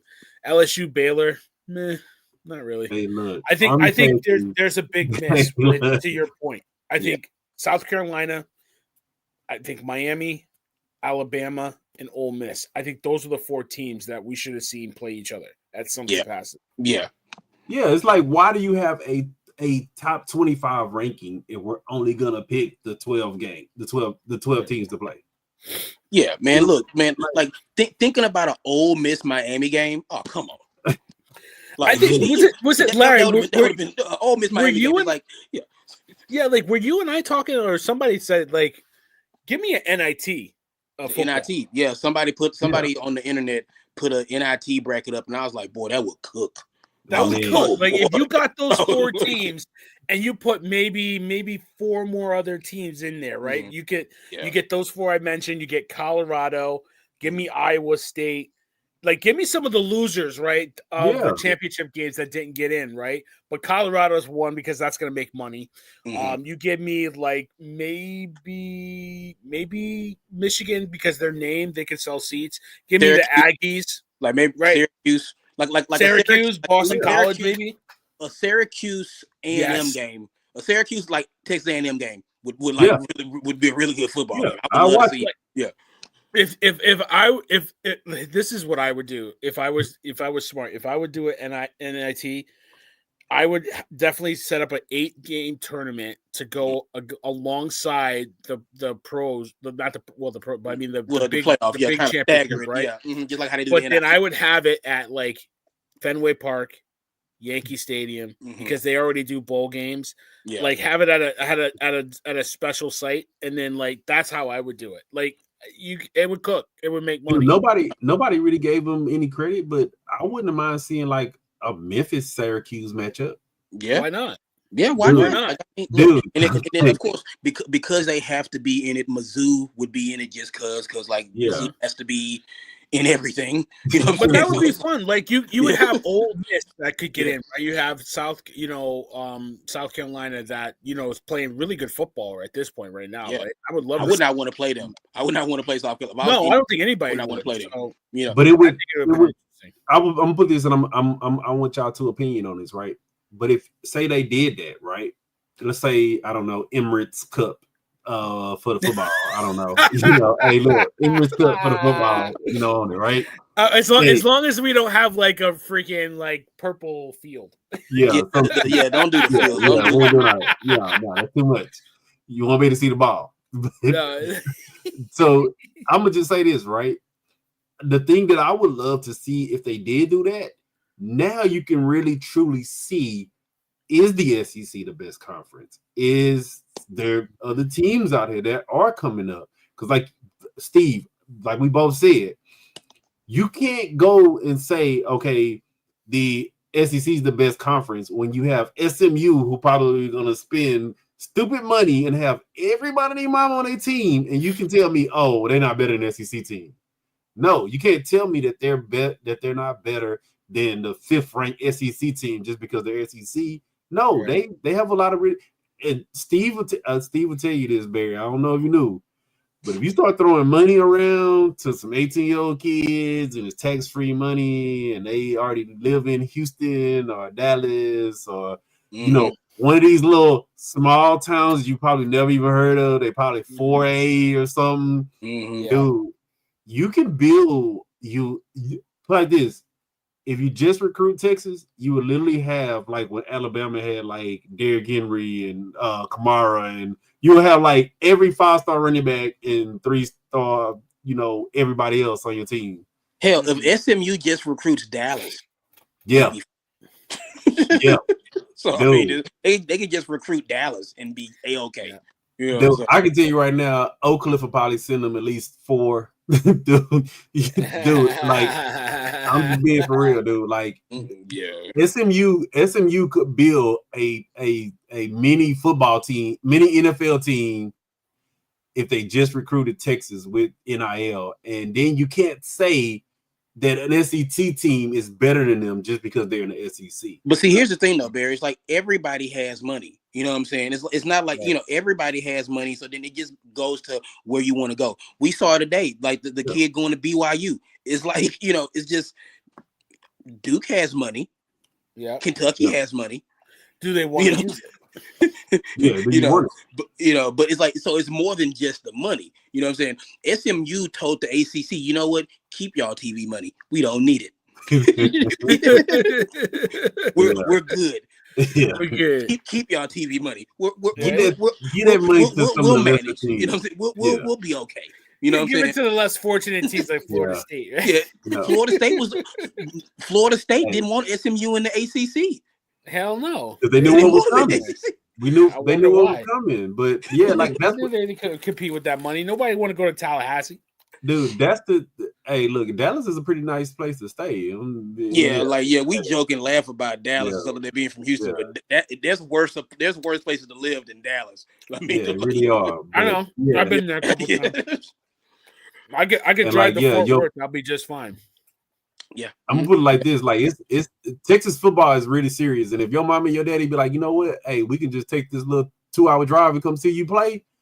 Look, parents make a lot of decisions in Texas, bro. It's the money too, but it's also but it's like, let's look at it though. It's like Columbus isn't a big city. State College is in the middle of fucking nowhere. You know what I'm saying? South Bend, Indiana is in the middle of Indiana.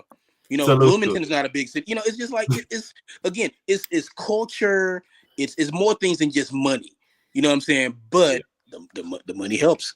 I put a smile on your face when you lay down at night, right? But dude, like I said, I would want to see them kind of play against each other, so now we can really truly say, okay, who's the best of the best? Even though we sent our top 12 and let the top 12 play out. So now we don't start next season out, and you got Mizzou ranked. What they rank like number 8. Man, Mizzou's Yeah. gonna be top 10 next year for whatever reason. Mizzou's gonna be like top 10. I don't know Like, why. Dude, Auburn gonna probably be like ranked number 23 or something. You know, it's Something like that. I wouldn't be surprised if Vanderbilt started the season off ranked number 16 or something. I mean, wouldn't but be surprised. at the end of the day, Larry, it's like the SEC has 3 teams. The Big Ten has 3 teams. Your beloved ACC has 2 teams. I mean, so it's not like there's 8 SEC teams, 1 Big 12 team, and like I mean, you know, it's not like there's 3 teams from the SEC, 3 teams from the Big, you know. So I mean, it's kind of even. You know, you got the Big 12 champ, the Mountain West champ. I mean, I like I said, I like the playoffs being even, but I'm saying is that, you know, when we do look at these teams that don't make the playoffs, it's like now you're kind of boosting up some of these other teams because they are playing teams that are ranked when they shouldn't even been ranked. Like, right. But it props you up. You get props. Yeah, it's like when we first started the careful. season off, we already know there's going to be probably 8 teams in the SEC that are ranked. So now you playing teams that are ranked that shouldn't have been ranked to begin with, and then now you see these teams that are in other. Who would have thought Army would have been ranked? And how long did it take Army to get ranked? It took them a while. It was ridiculous. Yeah, it took a while, dude, which is ridiculous. Dude. They were undefeated. It took them forever. They were literally undefeated and unranked. So that's why I'm saying, because I don't want to go into a scenario, and like you said, Steve, last year was last year. I don't want to go into a scenario where we're looking at a playoff and it's some team that's not in the SEC and not in the Big 12 or not in the ACC, and they're undefeated, and it's like, oh yeah, but they rank like number 20, even though they've had like 2 upsets, but they're ranked number 20. But like those rankings don't matter because it's like, I mean, you like Boise isn't top 5. They got a bye, you know. They got one of the 4 seeds, but I mean, on the rankings, they're ranked like 11th, you know, or like 8th or something like. So it's like the rankings don't really matter to the committee when it comes to seeds. They do because like you got wins against ranked teams. Yeah, they look at it a little bit. Yeah, I mean, like Oregon's the only undefeated team, right? You know what I'm saying? So it's like, yeah. So Oregon is undefeated, and they've looked the best out of everybody all year. And the team that gave them one of their best games, Boise State. You know, they had to pull that thing out late against Boise. Yeah. You know what I'm saying? So you know, they needed a kickoff return, a punt return, fumble recovery. They needed everything. They had to unload the clip to beat Boise. You know, so the hand of God to get them out of there. I know that. Yeah, exactly. So I don't know. I think the rankings and stuff like that, but we all agree it's like the rankings are bullshit, and the first ranking shouldn't come out until like late October, early November anyway. You know, at least week 4. A couple of games, get a couple of games under your belt. But yeah, like I said, I would love to see what's the point of having a top 25 ranking, and I'm not talking about AP. I'm talking about a championship ranking. What's the point of having it if you're not gonna pick the other teams to play against each other? Right. Yeah, I don't know. Like I think the bowl games this year are like, and I just glanced at them the other day, and it's just like it's not a whole lot of like ooh. It's just kind of like I'm gonna watch it because it's on. You know? Yeah, I'll watch it because it's on. But it's like, I think honestly, they would create excitement in these non-championship bowl games. They could create some excitement there because, like, who wants to see the Poinsettia Bowl with But it's really about these bowl games selling out, right? They just want to get who they want so that they can put butts in the seats and get people. Okay, so offers more money, and we'll give you a better ranking. We'll give you a better. Yeah, but honestly, how can you sell a game with 2 unranked teams that are like probably like 5, 6, 7 win teams? That's the rub, right? So like you can sell Michigan, you could sell Michigan, Oklahoma because of the name, right? But can you sell Duke, Florida State, like Duke, Florida? Oh, you know what? Even better. We've all talked about it before. It's like the WNBA. Like, you know what? You buy our NIT package, and we'll give you these other games, you know, as throw-in. You sell the tickets? These 6 or 7. No, nobody's gonna go see those games anyway. That's what I mean. Like, so you got to sell the tickets. You got to sell the tickets. That's why these bowl games are like. I mean, look. I agree like, with you. I want better games, but it's hard to put. It's hard to get. You got like UConn, North Carolina, is the game at Fenway Park. Mm-hmm. I mean, but I can tell you right now, you could probably get UConn, some of the fans to travel, but there aren't many UConn fans. Mm-hmm. How do you get people into? How do you get them into Boston? Make Boston pay us some more money, and we'll give them a better bowl game, and we'll give them that game, and you throw in that game that nobody give two fucks about, and we'll give you. And you look at it like this: it's like the team that plays about 15 minutes from where I'm sitting now, Pitt's going to be spending Christmas in Detroit, and they're playing Toledo. They're going to be about 75 people in Ford Field the day after Christmas watching that game. You could have got Pitt, and Pitt actually had a pretty decent season. You could have had Pitt and somebody else and packed the place out. Probably, but I mean, Pitt started out 7-0, and you know what they ended? 7-5. 7-5. But I'm just saying they could have gave. But I'm saying they could have. If these bowl committees. But I'm not saying bowl committees. I'm talking about like these bowl the people that sponsor the bowls. Give us more money, and we'll give you the bigger game, and then we'll give you the throw-in game. I'm being honest, Steve.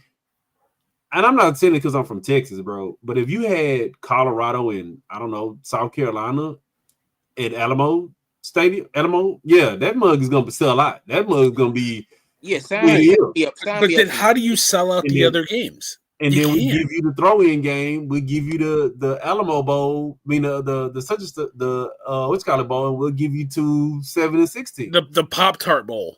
Yeah, the Pop-Tart Bowl. We'll give you 2 7 and 16. This might be sacrilegious, and this might be strange coming from me, from Coach, Mr. College Football. Guys, I just think we're at a point where there just might be too many of these goddamn bowl games. We've been at that point. Like, how many bowl games are there? How many are there? I think there's 32 bowl games now. Something like that. Yeah, we got Tony the Tiger Sun Bowl. We got ReliaQuest Bowl. The ReliaQuest Bowl. We got the Radiance Technologies. We got the Gronk Bowl. You know what I'm saying, or whatever, like the LA Bowl. We seriously, we have the Snoop Dogg Arizona Bowl. Yeah, dude.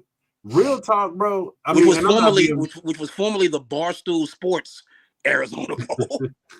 Dude, I'm not even being funny. But see, that Snoop Dogg Arizona. I'm sorry, Larry. That Snoop Dogg Arizona Bowl is at Arizona Stadium, and it's going to be on the CW between Miami of Ohio and Colorado State. Explain to me how you sell that out, dude. I'm not even being funny, dude. This is the point I don't like about the bowls, right? And I think this is why we got too many bowls. If you literally have to get to 6 wins and you're playing 12 games, you only have to be a 500 team to make a bowl game. That's why I think you should have to win. We got too many goddamn bowls. I think you should have to win 8 games to get to a bowl. Yes, that's why we got 6 is not enough. I think you should have to win at least 8 games. And that's the reason why I think 7 or 8 is probably the prerequisite for me. You know what? And this is where I'll go further with y'all. I'm gonna say 7 Division I wins, because these teams, they'll schedule and you know what? I don't know if y'all have seen it before, but they'll schedule TSU or Alabama A&M and slaughter them just to get a win. And that's where I kind of like, you know what? I don't want to see teams that say they got 6 wins, but 2 of those wins are against bowl subdivision teams. Well, hell, Oklahoma State, that's all they did this year was beat those teams. You know what I'm saying? Oklahoma State, but that's what I'm saying. That's the only wins they got. Yeah, so that's what I'm saying. The bonus is on the bowl committee too, because just because they got 6 wins don't mean you got to take them, or don't mean you got to invite them. But six wins qualify you for a bowl game. That's what I mean. But like, just because you got 6 wins doesn't mean I have to invite you to play in my bowl. Yeah, game. You have to still have to get invited. But if you got 62 bowl games, you got to fill them with somebody. Yeah, so maybe 8 is too much. So then I'll come down to 7. So like 7, they need to make it to where you have to have at least 7 wins to make. Coach, I'm gonna say this: if they did 7 wins, but 6 have to be against bowl 1A teams. I guess, but I mean, win is a win's a win. It's like, I mean, again, it's like. Do you really count that? Do you really look at that Alabama Mercer? Look, you got team. Look, but they still played 11 other games. Yeah, you know, and it's like whatever. They play 11 other games, and it's like, who cares? It's like, but again, like I said, Oklahoma State would have loved to have a little bit more Mercers and UMasses and stuff like that, because like they ain't win any games in their conference. You know, I'm just saying, that'll kind of cut back, but then it's all about money too. And some of these, ball games, they're not paying the, $10 million to the NCAA, but they paying, $500,000. And the NCAA is like, you know what? We don't care about sending, 6 and 6 teams to go play each other for $500,000. They don't care. Who used to go see the Sun Bowl and all these other bowls now, the Pontiac Bowl and all this. Hey, man, like not so much on the Sun Bowl. The Sun Bowl is the second oldest bowl behind the Rose Bowl. So put some respect on the Sun Bowl. Hey, I'm just saying, bro. Like, dude, like I told you, man. Look, what I said on the show, I say, man, what 2027 is gonna be the executivesview.com bowl. Exactly. I mean, we literally got the Wasabi Fenway Bowl. Like, really? Yeah, bro. It's like if you got a couple $100,000 or a little bit over $1 million, you like it don't take much for some of these lower rung bowls. It's just like the Bojangles Bowl, the Skeeters Bowl. You know what I'm saying? Cheese is a big company, but it's like, because it's a subsidiary of a bigger food company or whatever like that. But it's like, I mean, it's getting crazy with these bowls, and I'm like, you know what? We could trim the fat with some of these bowls, because it's like, look, back when we were growing up, it was like Rose Bowl, Orange Bowl, Fiesta Bowl. The Holiday Bowl was like that weird bowl before New Year's Day. They kind of got excited. Yeah, for. right. But and now it's like it was New Year's Eve. It was New Year's Eve and New Year's Day. Like I lived for that on the East Coast. That 4:00 Rose Bowl game. I'll go even further with y'all. Remember, it used to be bowl week. Bowl week. Now, yes, that was it. Bowl week. Yes, that's right. Now it's bowl month. Bowl month. Like, dude, what the hell? You got bowls that go after New Year's Day, right? Some of these bowls are played on the 3rd and 4th. Because they pushing them. Because they don't have no date. They don't have no time slot. Like, dude, miss me with that. Let me know when the OnlyFans.com bowl is. Let me know when that was started. I wonder who's gonna be playing in that game. Let me know who's gonna play in that game, man. It's gonna be the OF Bowl. Hey, excuse me, Mama Jordan, man. It's gonna be like the Pornhub. Mom, please skip this part of the programming when you watch it. Please don't listen to. I'm gonna get that timestamp, that 142 mark. Please skip ahead a minute or two. They literally give ball games to anybody. Snoop Dogg got a bowl game. Yeah, it's so crazy. No, it's gonna be the. Hey, I like to thank myself for giving myself a bowl game. Yeah, it's getting insane. Like I said, I remember bowl week. I remember like I said, you had the Rose Bowl, you had the Sugar Bowl, you had all this, and that was it. Like I said, and then you had like the Holiday Bowl was like the weird before Christmas Bowl. You had like the Hawaii Bowl and stuff like that. And look, I remember, and we all around the same age. I remember getting up on Christmas morning. Now it's not a bowl game, but they don't even do the blue gray game anymore. Remember the blue gray game? Yeah, yeah. I used to love getting up on Christmas and watching the blue gray game, and I don't even know they do this shit anymore.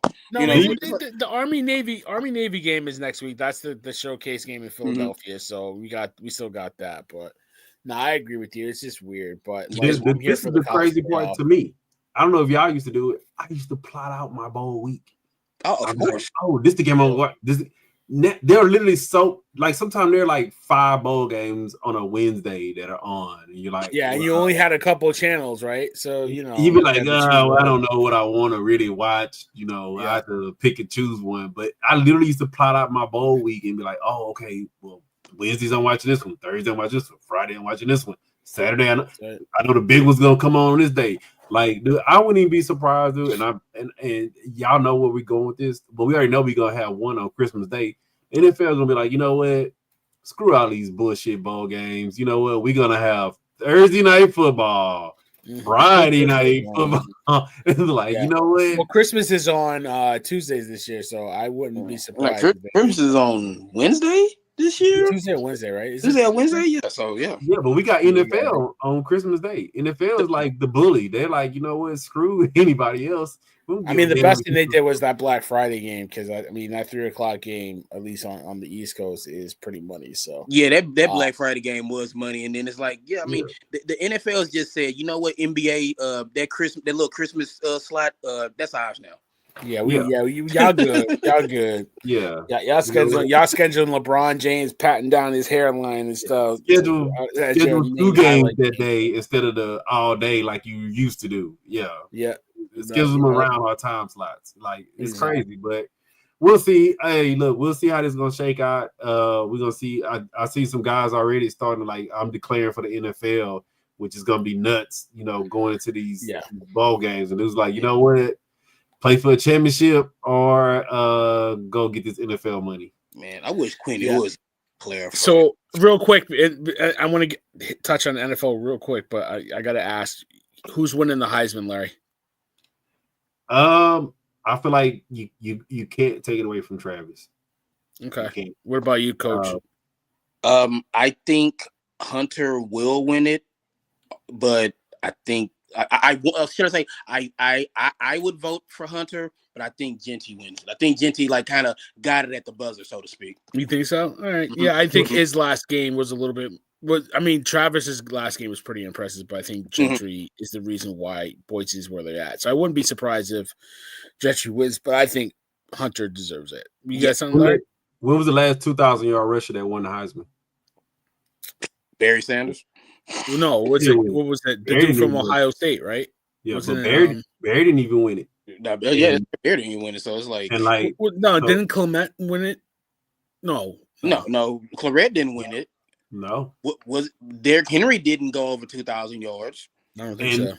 I think that Travis wins it just because you cannot have a guy who's literally up for every other award except for the Thor, which I don't know what the hell they were thinking about. Which is ridiculous. Yeah, which is ridiculous. You cannot have a guy who's literally up for every award, and not win it. And we all know when we go into that first round of who wins what. If he wins the Maxwell, go ahead and give him the Heisman. Yeah, most likely. But it's a 2-horse race, and I'm just glad it's not a quarterback. So, for me, this is why I take Hunter. This is just me. I literally got into this whole argument with some guys the other day, and I was like, you know what? When you look at the two, which one plays literally 98% of all plays? All plays. Yeah. And when he does play, is he the best offensive player? I mean, Shador kind of gives him a run, but he's kind of their best. I mean, somebody said it to me. If he was 2 people, he would be a wide receiver 1 and a cornerback 1 in the draft. Yeah. Like, so, anybody that watches Colorado games, they literally do not throw at him. Do not. No. And when they do try to throw at him, you know what happens? It's either intercepted or almost intercepted. Yeah, I mean, you got 2 options. And before we move on, we can't avoid the elephant in the room. If Travis Hunter played for Ohio State or Penn State or Oregon, this wouldn't be up for debate. He would be the landslide Heisman winner, but because of who he played for and because who his coach is, and I'll just leave it at that. Hey Steve, you know what? I'll tell you, and this is why you put something on my brain real quick. Mm-hmm. This is the only thing I will say why he may not win it. He also pissed off a whole lot of people when he went to Jackson State. Yeah, he did. Mm-hmm. He pissed off a whole lot because they was like, "How dare you go to a HBCU? You're the number 1 prospect in the nation. How dare you do that?" Yeah. Yeah. Who's laughing now? I mean, the money's still the same, so he's gonna be a top 3 pick. So we'll see how that goes. Because didn't he commit to Florida State? I was gonna say he pissed off a lot of people in Tallahassee first. Yeah, yeah. But I mean, listen, who knew Deion was gonna go to Jackson State? Nobody even considered that, and he made his own path. That's why people hate him. Listen, real quick, NFL. A lot of dudes are pissed, and you know what? While we talking about the HBCUs, man, look, Eddie George doing some things down there, man. I hope he stays down there. I hope he stays down there, but when they fire Ryan Day, it'd be hard for him not to go back home. It's gonna be they reach out to him. He's taking that Ohio State job. He's taking that Ohio State money. If they do fire Day, that's the first call they need to make, and they'd be like, "Listen, here's a blank check." Just like Deion would get the blank check treatment in Florida State, he's royalty. Dude, absolutely. So I didn't even think about that. You just put that on my brain, dude. So we real talk while we talking about it. So Travis, he said, "You know what? I was gonna go to Florida State. I'm a Florida guy. Who's the best defensive back out of Florida? Deion. Deion was at Jackson State. If Eddie George ground and pound the best running back out of, some people say Griffin, out of basically one of the top 3 running backs out of Ohio State, dude, and they already recruit running backs like crazy, dude. I hate to say it, but he would turn Ohio State into like a true ground and pound, real big team. Yeah, like he would make that program back to what it used to be. Mm-hmm. Not wrong. Yeah. I mean, you need somebody that understands. And he understands. Mm-hmm. And he gets it. He's a Buckeye through and through. He's a Buckeye. He understands. You have to win the fan base back, and that is the easiest way to gain the trust and win your fan base back by bringing somebody that is absolute royalty. It wouldn't just be bringing in a coach; it's bringing in Eddie George, Eddie freaking George, Eddie freaking, and George. he has clout because he wins. Yeah. You know what I mean? So he's a phenomenal coach. Shout out to him. He's doing great things. Yeah, I love what he's doing down there, Tennessee State. Every running back that comes through there, how would that look if Eddie freaking George come into your living room and say, "Come to Ohio State, where we've had 5 Heisman Trophy winning running backs." Then he don't even got to do that. He just walk in with his Ohio State. Exactly. Go ahead. He can just be like, "Hi, I'm Eddie George. Nice to meet you." You don't even got to do it. I'm saying, like, all you got to do is walk in with his Ohio State hat and put his Heisman Trophy on the table. You want one of these? Yeah. Come to death row. Yeah.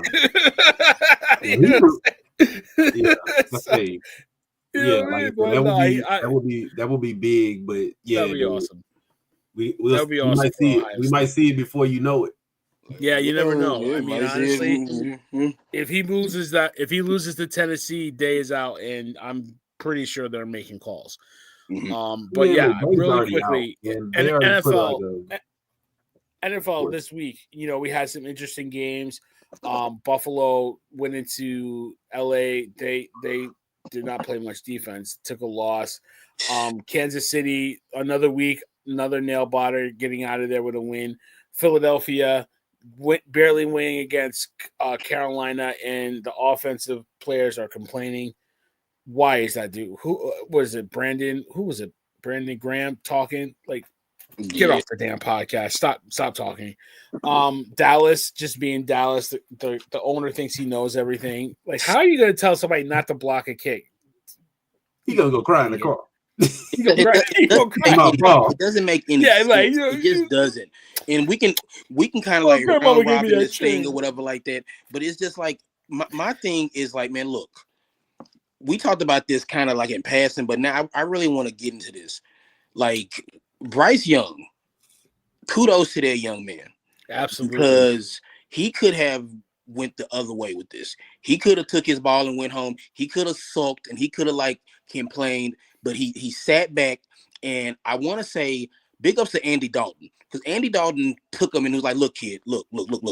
Okay, this happens. If you're gonna be an NFL quarterback, whatever like this, I'm not here to take your job. I'm here to teach you how to be a quarterback." Mm-hmm. And big ups to just that just everybody in Charlotte for like not losing the kid. Right. I feel like in Indy they're kind of losing Anthony Richardson a little bit. They need to kind of like bring him back in.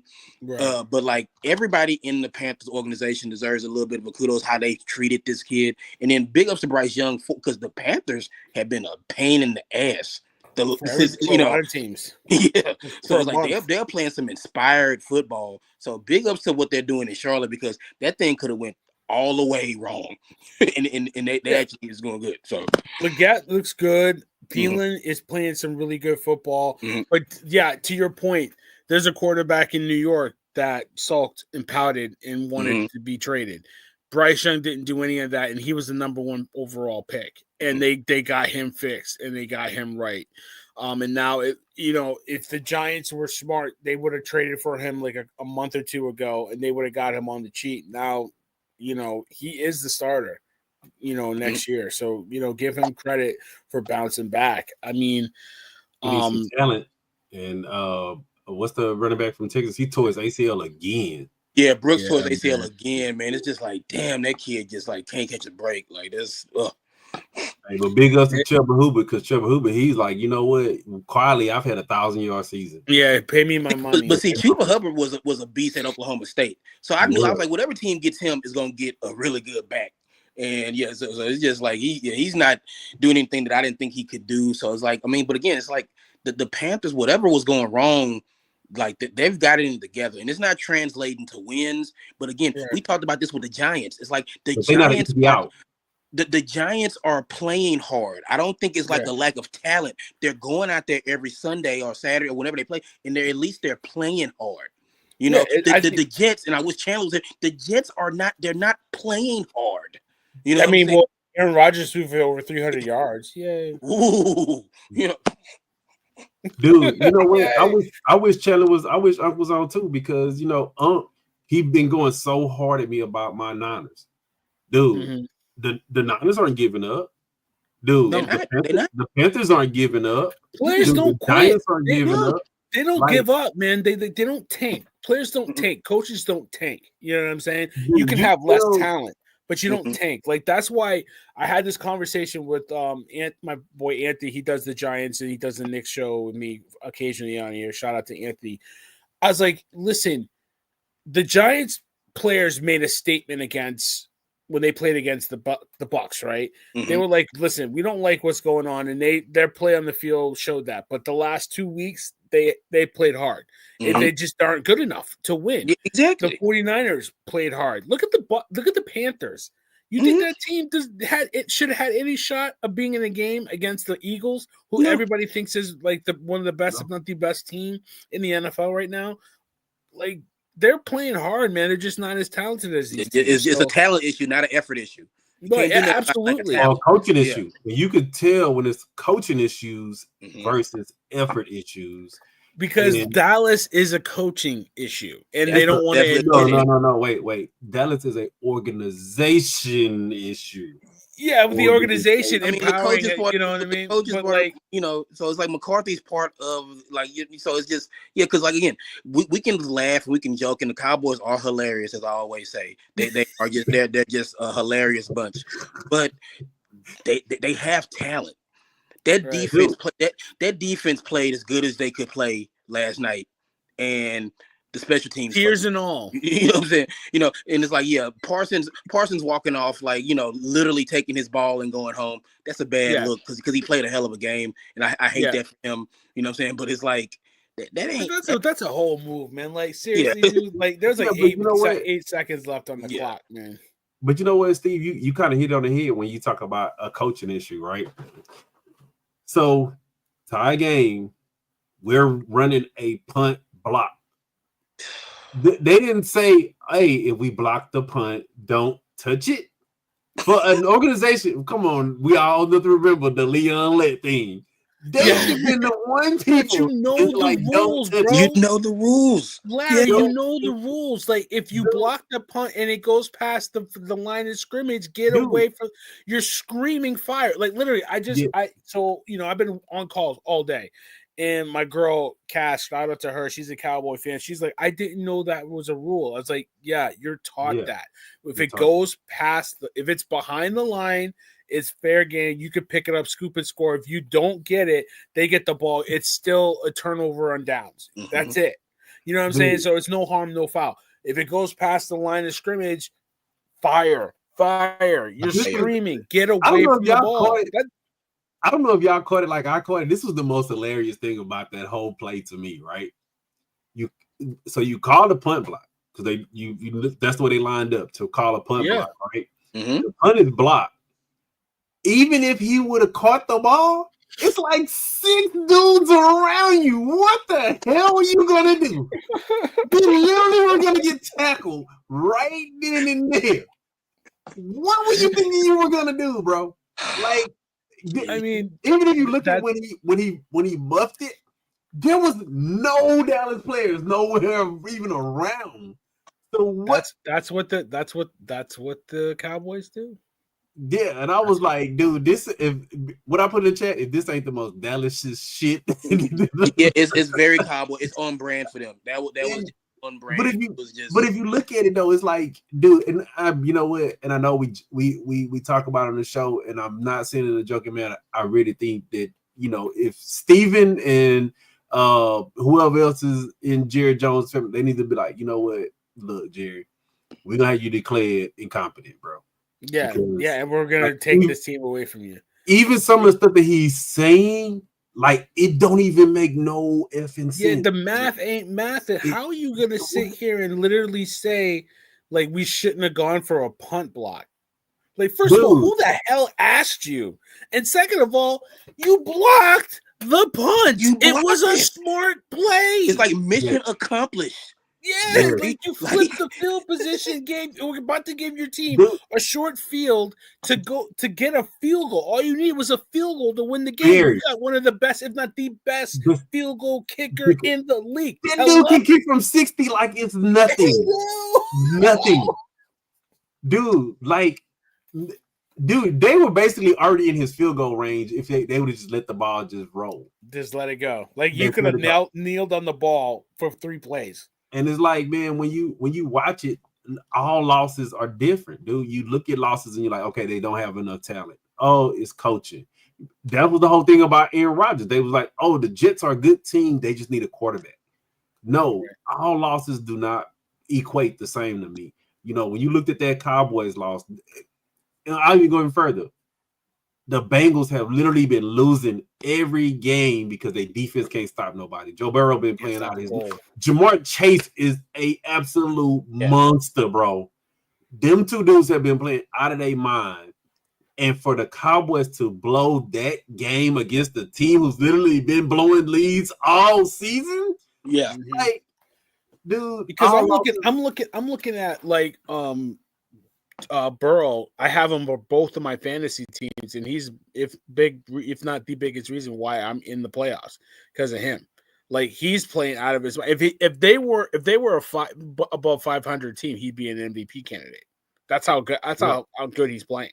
Oh yeah, and like, and I think I messaged you guys. I was like, has anybody seen Diggs? He's supposed to be one of the best cornerbacks in the league, ain't he? No. Dude, like, between him and Sauce Gardner, these were the 2 best cornerbacks in the league. These dudes have done nothing. But he keeps for Diggs, he coming off what, 2nd ACL? Yeah. And then he blew one at Alabama. Yeah. He blew one at Alabama, then he blew the one again. But you know who the thing about the Cowboys to me, and that's why I say I think they really need to start having them serious conversations and be like, you know what, Jerry, I think we gonna put you in recess for a minute. You know, you're gonna be the owner in recess because not only is the comments that he's saying like coming out of his mind like sound like dumbass stuff, but look at the moves that he's made. Like, dude, you could have had Dak for like 30 million. You could have had Dak for like 30 million. And so now, if y'all haven't paid attention, he's beating his feet with Micah.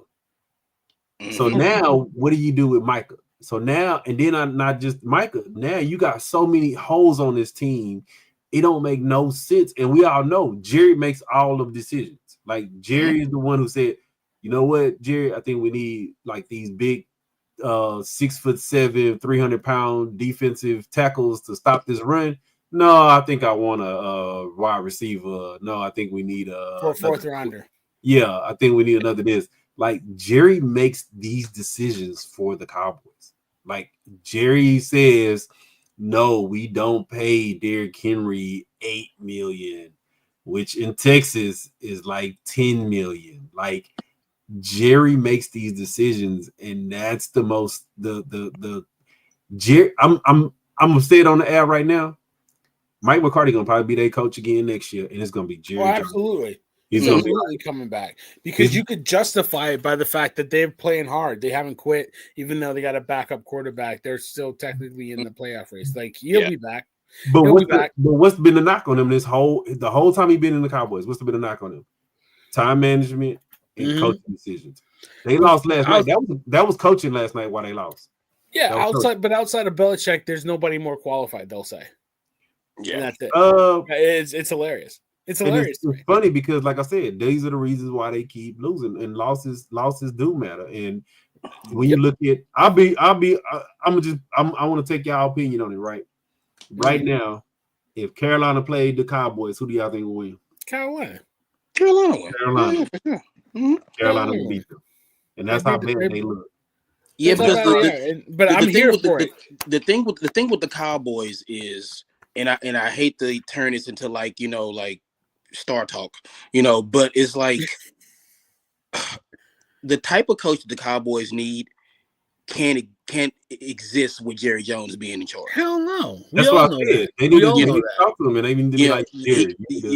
They need the old man to take a powder, as my grandmother would say. It's like take a powder, Jerry. Just go be rich. Go drink your Johnny Walker Blue. Go do whatever you want to do.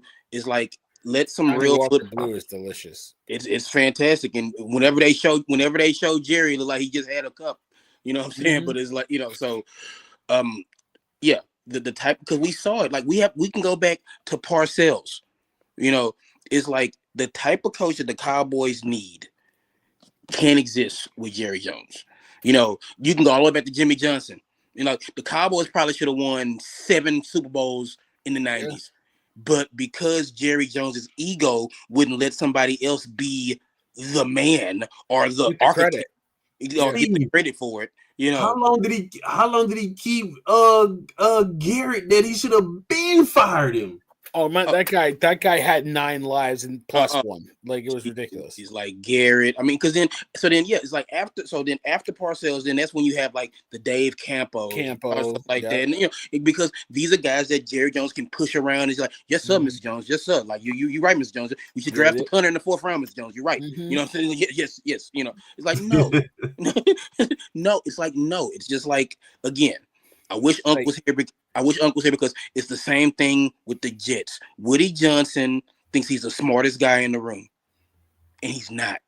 No, and it's just like he thinks just because he can write checks that he like, oh, I know what's best for the team because I saw that Rodgers guy in Green Bay and he's good, so I'm gonna, no. It's just get out of the way. It's like he won't. Yeah, please. If as a Giants fan, I hope he never does. I hope he never does. So, hey, yeah. You know what? Yeah. I'm like Steve. I don't want to turn into a star show, and I want to. No, I don't want to talk about the weekend, right? Do y'all remember? I think it was like 2021, maybe 2020, maybe 21. That Rams Chiefs game. Yeah, that Monday night game. Monday night game. Epic game, dude. That Bills Rams game. Yeah, gave me that vibe, bro. Yeah, it did. I was saying that at work today. I was like, man, that reminded me of that Rams Chiefs Monday night game. That game was crazy. Man, look, people on the East Coast probably stay up till 1:00 in the morning because I remember that game didn't go off till late. But that game was that wasn't.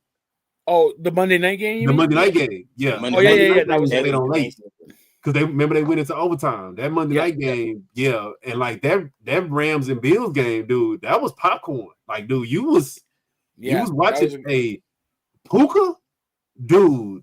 He's him. He's that dude.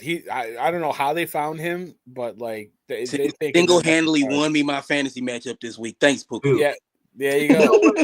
There you go. So you know what? This was my thing. Like I said, I totally wish Unc was on here, right? When you look at certain teams, and it does not matter about what their record is what they're doing and what their trajectory is, right? The Rams, dude. Think about that. They found Puka in what, 4th round, 5th round? Yeah, I think. Dude, Cooper Kupp, what, like 3rd round? Yeah. Dude, Kyron Williams, I think he was like 6th. Notre Dame, Yeah. Kyron Williams. Mm-hmm. He was like 6th. Dude. Well, that's good. The Rams don't have no 1st round pick until like 2034. Yeah, they had no choice. They better find them. No. They had one this year. But they traded all their 1st round picks, so they better find these dudes. No, They they had one this year. They had one this year, but like if you because he hurt. No, but they took what's the name from Florida State? They took 2 Florida State. He's hurt. He was hurt. But if you think about it, the way that they build their team, dude, it don't matter what their record is, dude. That Rams team could beat anybody right now. They no could. I don't think they're as dangerous as people thought because they still gave up a lot of points. It don't matter, bro. Outscore me. That was against the Bills. No, I know. Outscore me. I know. Dude, outscore me. Dude, think about it. Like their offensive line was hurt, but think about it though, dude. Real talk. How many defenses can stand up to that much firepower? Not much. I mean, not when you got Matt Stafford playing like that. Stafford, real quick, because I'm sleepy. I'm tired. Dude, I'm gonna put like this. So we talked about fantasy, and I know y'all sleepy. Dude, Kyron Williams is having an amazing. I know y'all sleepy, but I'm gonna keep talking. I'm just telling you, like, dude, I'm not saying that because they're in my division. I watched him. Kyron Williams is having an amazing season. No, he's legit. He's legit. Yeah, like I'm not. I mean, the reason why Cam Akers was expendable. You know exactly. And that's why people don't remember. People don't remember that. So like, he was good last year, and you know what I mean. He came off. Yeah, and that's why they told Cam Akers, give the Rams credit. They scout. They really find these guys later in the draft, and they had no choice because that's how their drafts were built. But you still got to hit on them, right? So they get guys that fit their system, and you know what I mean. And that you got to give them credit. Real quick before I get you out of here. That was a big win, and that was the game of the weekend for me. Oh, absolutely. Coach, who's the best team in football right now? The best team in football right now. Let's see. You know what? As much as I hate to say this, I mean, Kansas City Chiefs, best team in football right now. They keep winning. The Ric Flair of football. To beat a man, you got to beat the man. You know, woo! That's a wrestling reference. That's a wrestling reference, Larry. Because I'm gonna say this, it's like, you know what, guys, they could be losing these close games, but it's that championship pedigree. They're finding ways to win these games. Now, again, a doink off the goalpost and like some whatever things like that. But the Chiefs are still finding ways to win these games because they could be. Ask the Bengals. We're talking about the Bengals. The Bengals are losing all of these close games. That's right. So right now, as much as I hate to admit it, the Chiefs are probably the best team in football right now. Because they'll get that bye. They'll have to win 2 games to get to the Super Bowl at home, and Patrick Mahomes, they'll find a way. So, Larry, who's the best team in football, real quick? I kind of want to go with Steve, but you know what I'm going to go with? I'm going to throw you guys a curveball. I think it's the Eagles. Even at the last week? Dude, hey, think about it. They still pulled it out with all the dysfunction. Okay. To win a game with dysfunction, dude, you know how hard that is? Dude, because I do. Think about it. Any sport, when somebody start getting you, man, you ain't getting enough targets. They on the sideline party arguing, man, you won't throw me 2 balls. Dude, the Eagles have actually been playing some really, really good ball. And Saquon really might break that record, bro. You got a good look at it. Yeah. He got a good look, man. He really should. I really think he should. And unlike the Ravens, they can actually play defense. Their defense has been playing really good. Much better. Yeah. And unlike the Chiefs, they can score with you. Well, that's the problem with the Chiefs. I don't think they can score. They don't have enough explosive plays, and their defense has really not been playing great football. To me, the best team in football is still the Lions. I'm gonna put it like this, and that's what I'm leaning more toward the Eagles, because you got to remember that, dude, they did all that and they didn't even have Goddard, and Goddard's like one of their best weapons too. Yeah, but the Lions are they beat up a good Packers team. So, And that was a good game as well. That might be that the was a second good best game. too. That was a very Yeah, good. so I think because it was on Thursday, people might have forgot, but I think that was a huge game for them to really. The Vikings aren't going away, a team that nobody's really giving a lot of credit to. They had to keep pace because they can easily go from number 1 seed to a 5, seed on the road. You know what I mean? Like they could be facing who? Probably the Seahawks in the first round. They would play whoever. No, they would probably be in either Tampa or Atlanta. They would play whoever. They would play whoever wins the South because the South is the worst. Yeah. The only issue I got with the Lions is it's like their offense is way up here, but their defense is like here. Well, with the Eagles, it's like here. With both. My thing with the Lions is I'm afraid that they're going to punch themselves out. Yeah, I think they got to get a loss soon, but they can't afford to the lose. Lions are going to punch themselves out, and then when they have to play, I don't know, shit. When they have to play the Eagles, in the playoffs, and the Eagles come into Detroit and start pushing them around, because like that's So I don't know, that's my only thing with the Lions. I just feel like everything's going too well, and I just feel like they can kind of. But I don't think Campbell would let them ease up, so to speak. But I just feel like I don't know. I think the Lions are going to punch themselves out. They need one slip before they get into the playoffs. But not against Campbell. He can't do the Tibbs thing and play everybody 40 minutes a game. He would if he could. He would if he could. If he could put St. Brown, if he could put St. Brown out there at safety, he would. We winning right now. Don't worry about my Knicks. Don't worry about my Knicks. No, and he got to throttle them down a little bit. He got to have a couple of games and be like, you know what? You only got 4 left, so we 2 games up on the division. Jared Goff, you're gonna take this last week off, man. Like that's the one thing about him too. He will play everybody all day long. Like, yeah, bro. I know. You mentioned Tibbs, Larry, and just real quick, it's like, man, like be careful now because I want to go to bed. Don't start. No. I'm going to say something good. It's like, man, look, I have to apologize to Cat. I didn't think he would fit in. He's a Nick, baby. He's a Nick. He's a goddamn New. Sorry, Mama Jordan, but he is a goddamn New York Nick. Man, I was like the big bodega. The big bodega. See, I told you you're gonna start something now. So now I gotta sit here for the next. I didn't think he was gonna like playing the 5 and having getting the thing. He's played the 5 before. I don't know why people don't think he can play the 5. So he's done it, and he's done it for Tibbs. Because he said he don't like playing it. Like AD don't like playing it. Yeah, but I think it's a different breed. So yeah. All right, man. Let's get out of here. I'm talking about LeBron. Yeah, my bad for mentioning the Knicks. I'm sorry. Nah, because you was about to get. I got it. But it's just like Cat's been amazing. I had Carl is my large Dominican son, so I had to big up my boy Carl for that, man. Nah, he's playing some good basketball. The big bodega, the best pick and roll combo in the league, which we thought it was going to be. Yeah. Bad loss against the Pistons, but they bounced back last night. So, all right, Larry. I'll coach. You go first. Get us out of here because I'm tired. My wife misses me. Yeah, I have to get the packages from outside. And I got to set up. I got to set up my elf on the shelf. I still don't know what I'm gonna do. It's too late for this. You're not supposed to say that, man.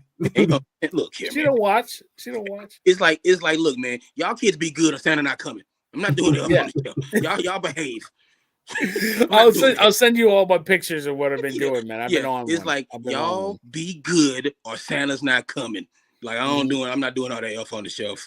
But like it's fun though. But it's like it's like not here. Anyway, so I just want to say this real quick. Like my mom don't watch the show. Thank God she don't. But for another couple of minutes here on the East Coast, it is still my mom's birthday. So, Mom, happy birthday! I love you. Birthday. 64 years young to my mom. So, just wanted to give my mom a little shout out. I might tell like Mom, like watch my show at like the 2 hour and like 15-minute mark. Yeah. But y'all know how I do it, man. It's like see the link, share the link. help us out.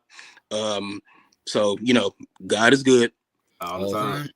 Make sure y'all drink y'all water. Stay hydrated, man. Keep your water. You know what I'm saying? It's a red Solo cup, but it's water in here. I promise. You know what I'm saying? It's like, and of course, get your dubs up because we already know Wu-Tang is for the children. See you next week, guys. All right, Coach. Thank you. I appreciate you. I love having you. Larry, get us out of here, man. Man, look, it's hard to follow up behind Steve, man. You know, we ran the 3-man weave today. We gonna hold it out, even though people not here, even though Sirius is acting like he a 20-year-old kid and moving into his dorm and he forgot to pack everything. But we gonna hold it out. I will say this is we didn't get a chance to really talk about basketball. The Detroit Pistons got 10 wins, and we not even in January. 10 whole wins. Cunningham's an all-star. Hey, we talk.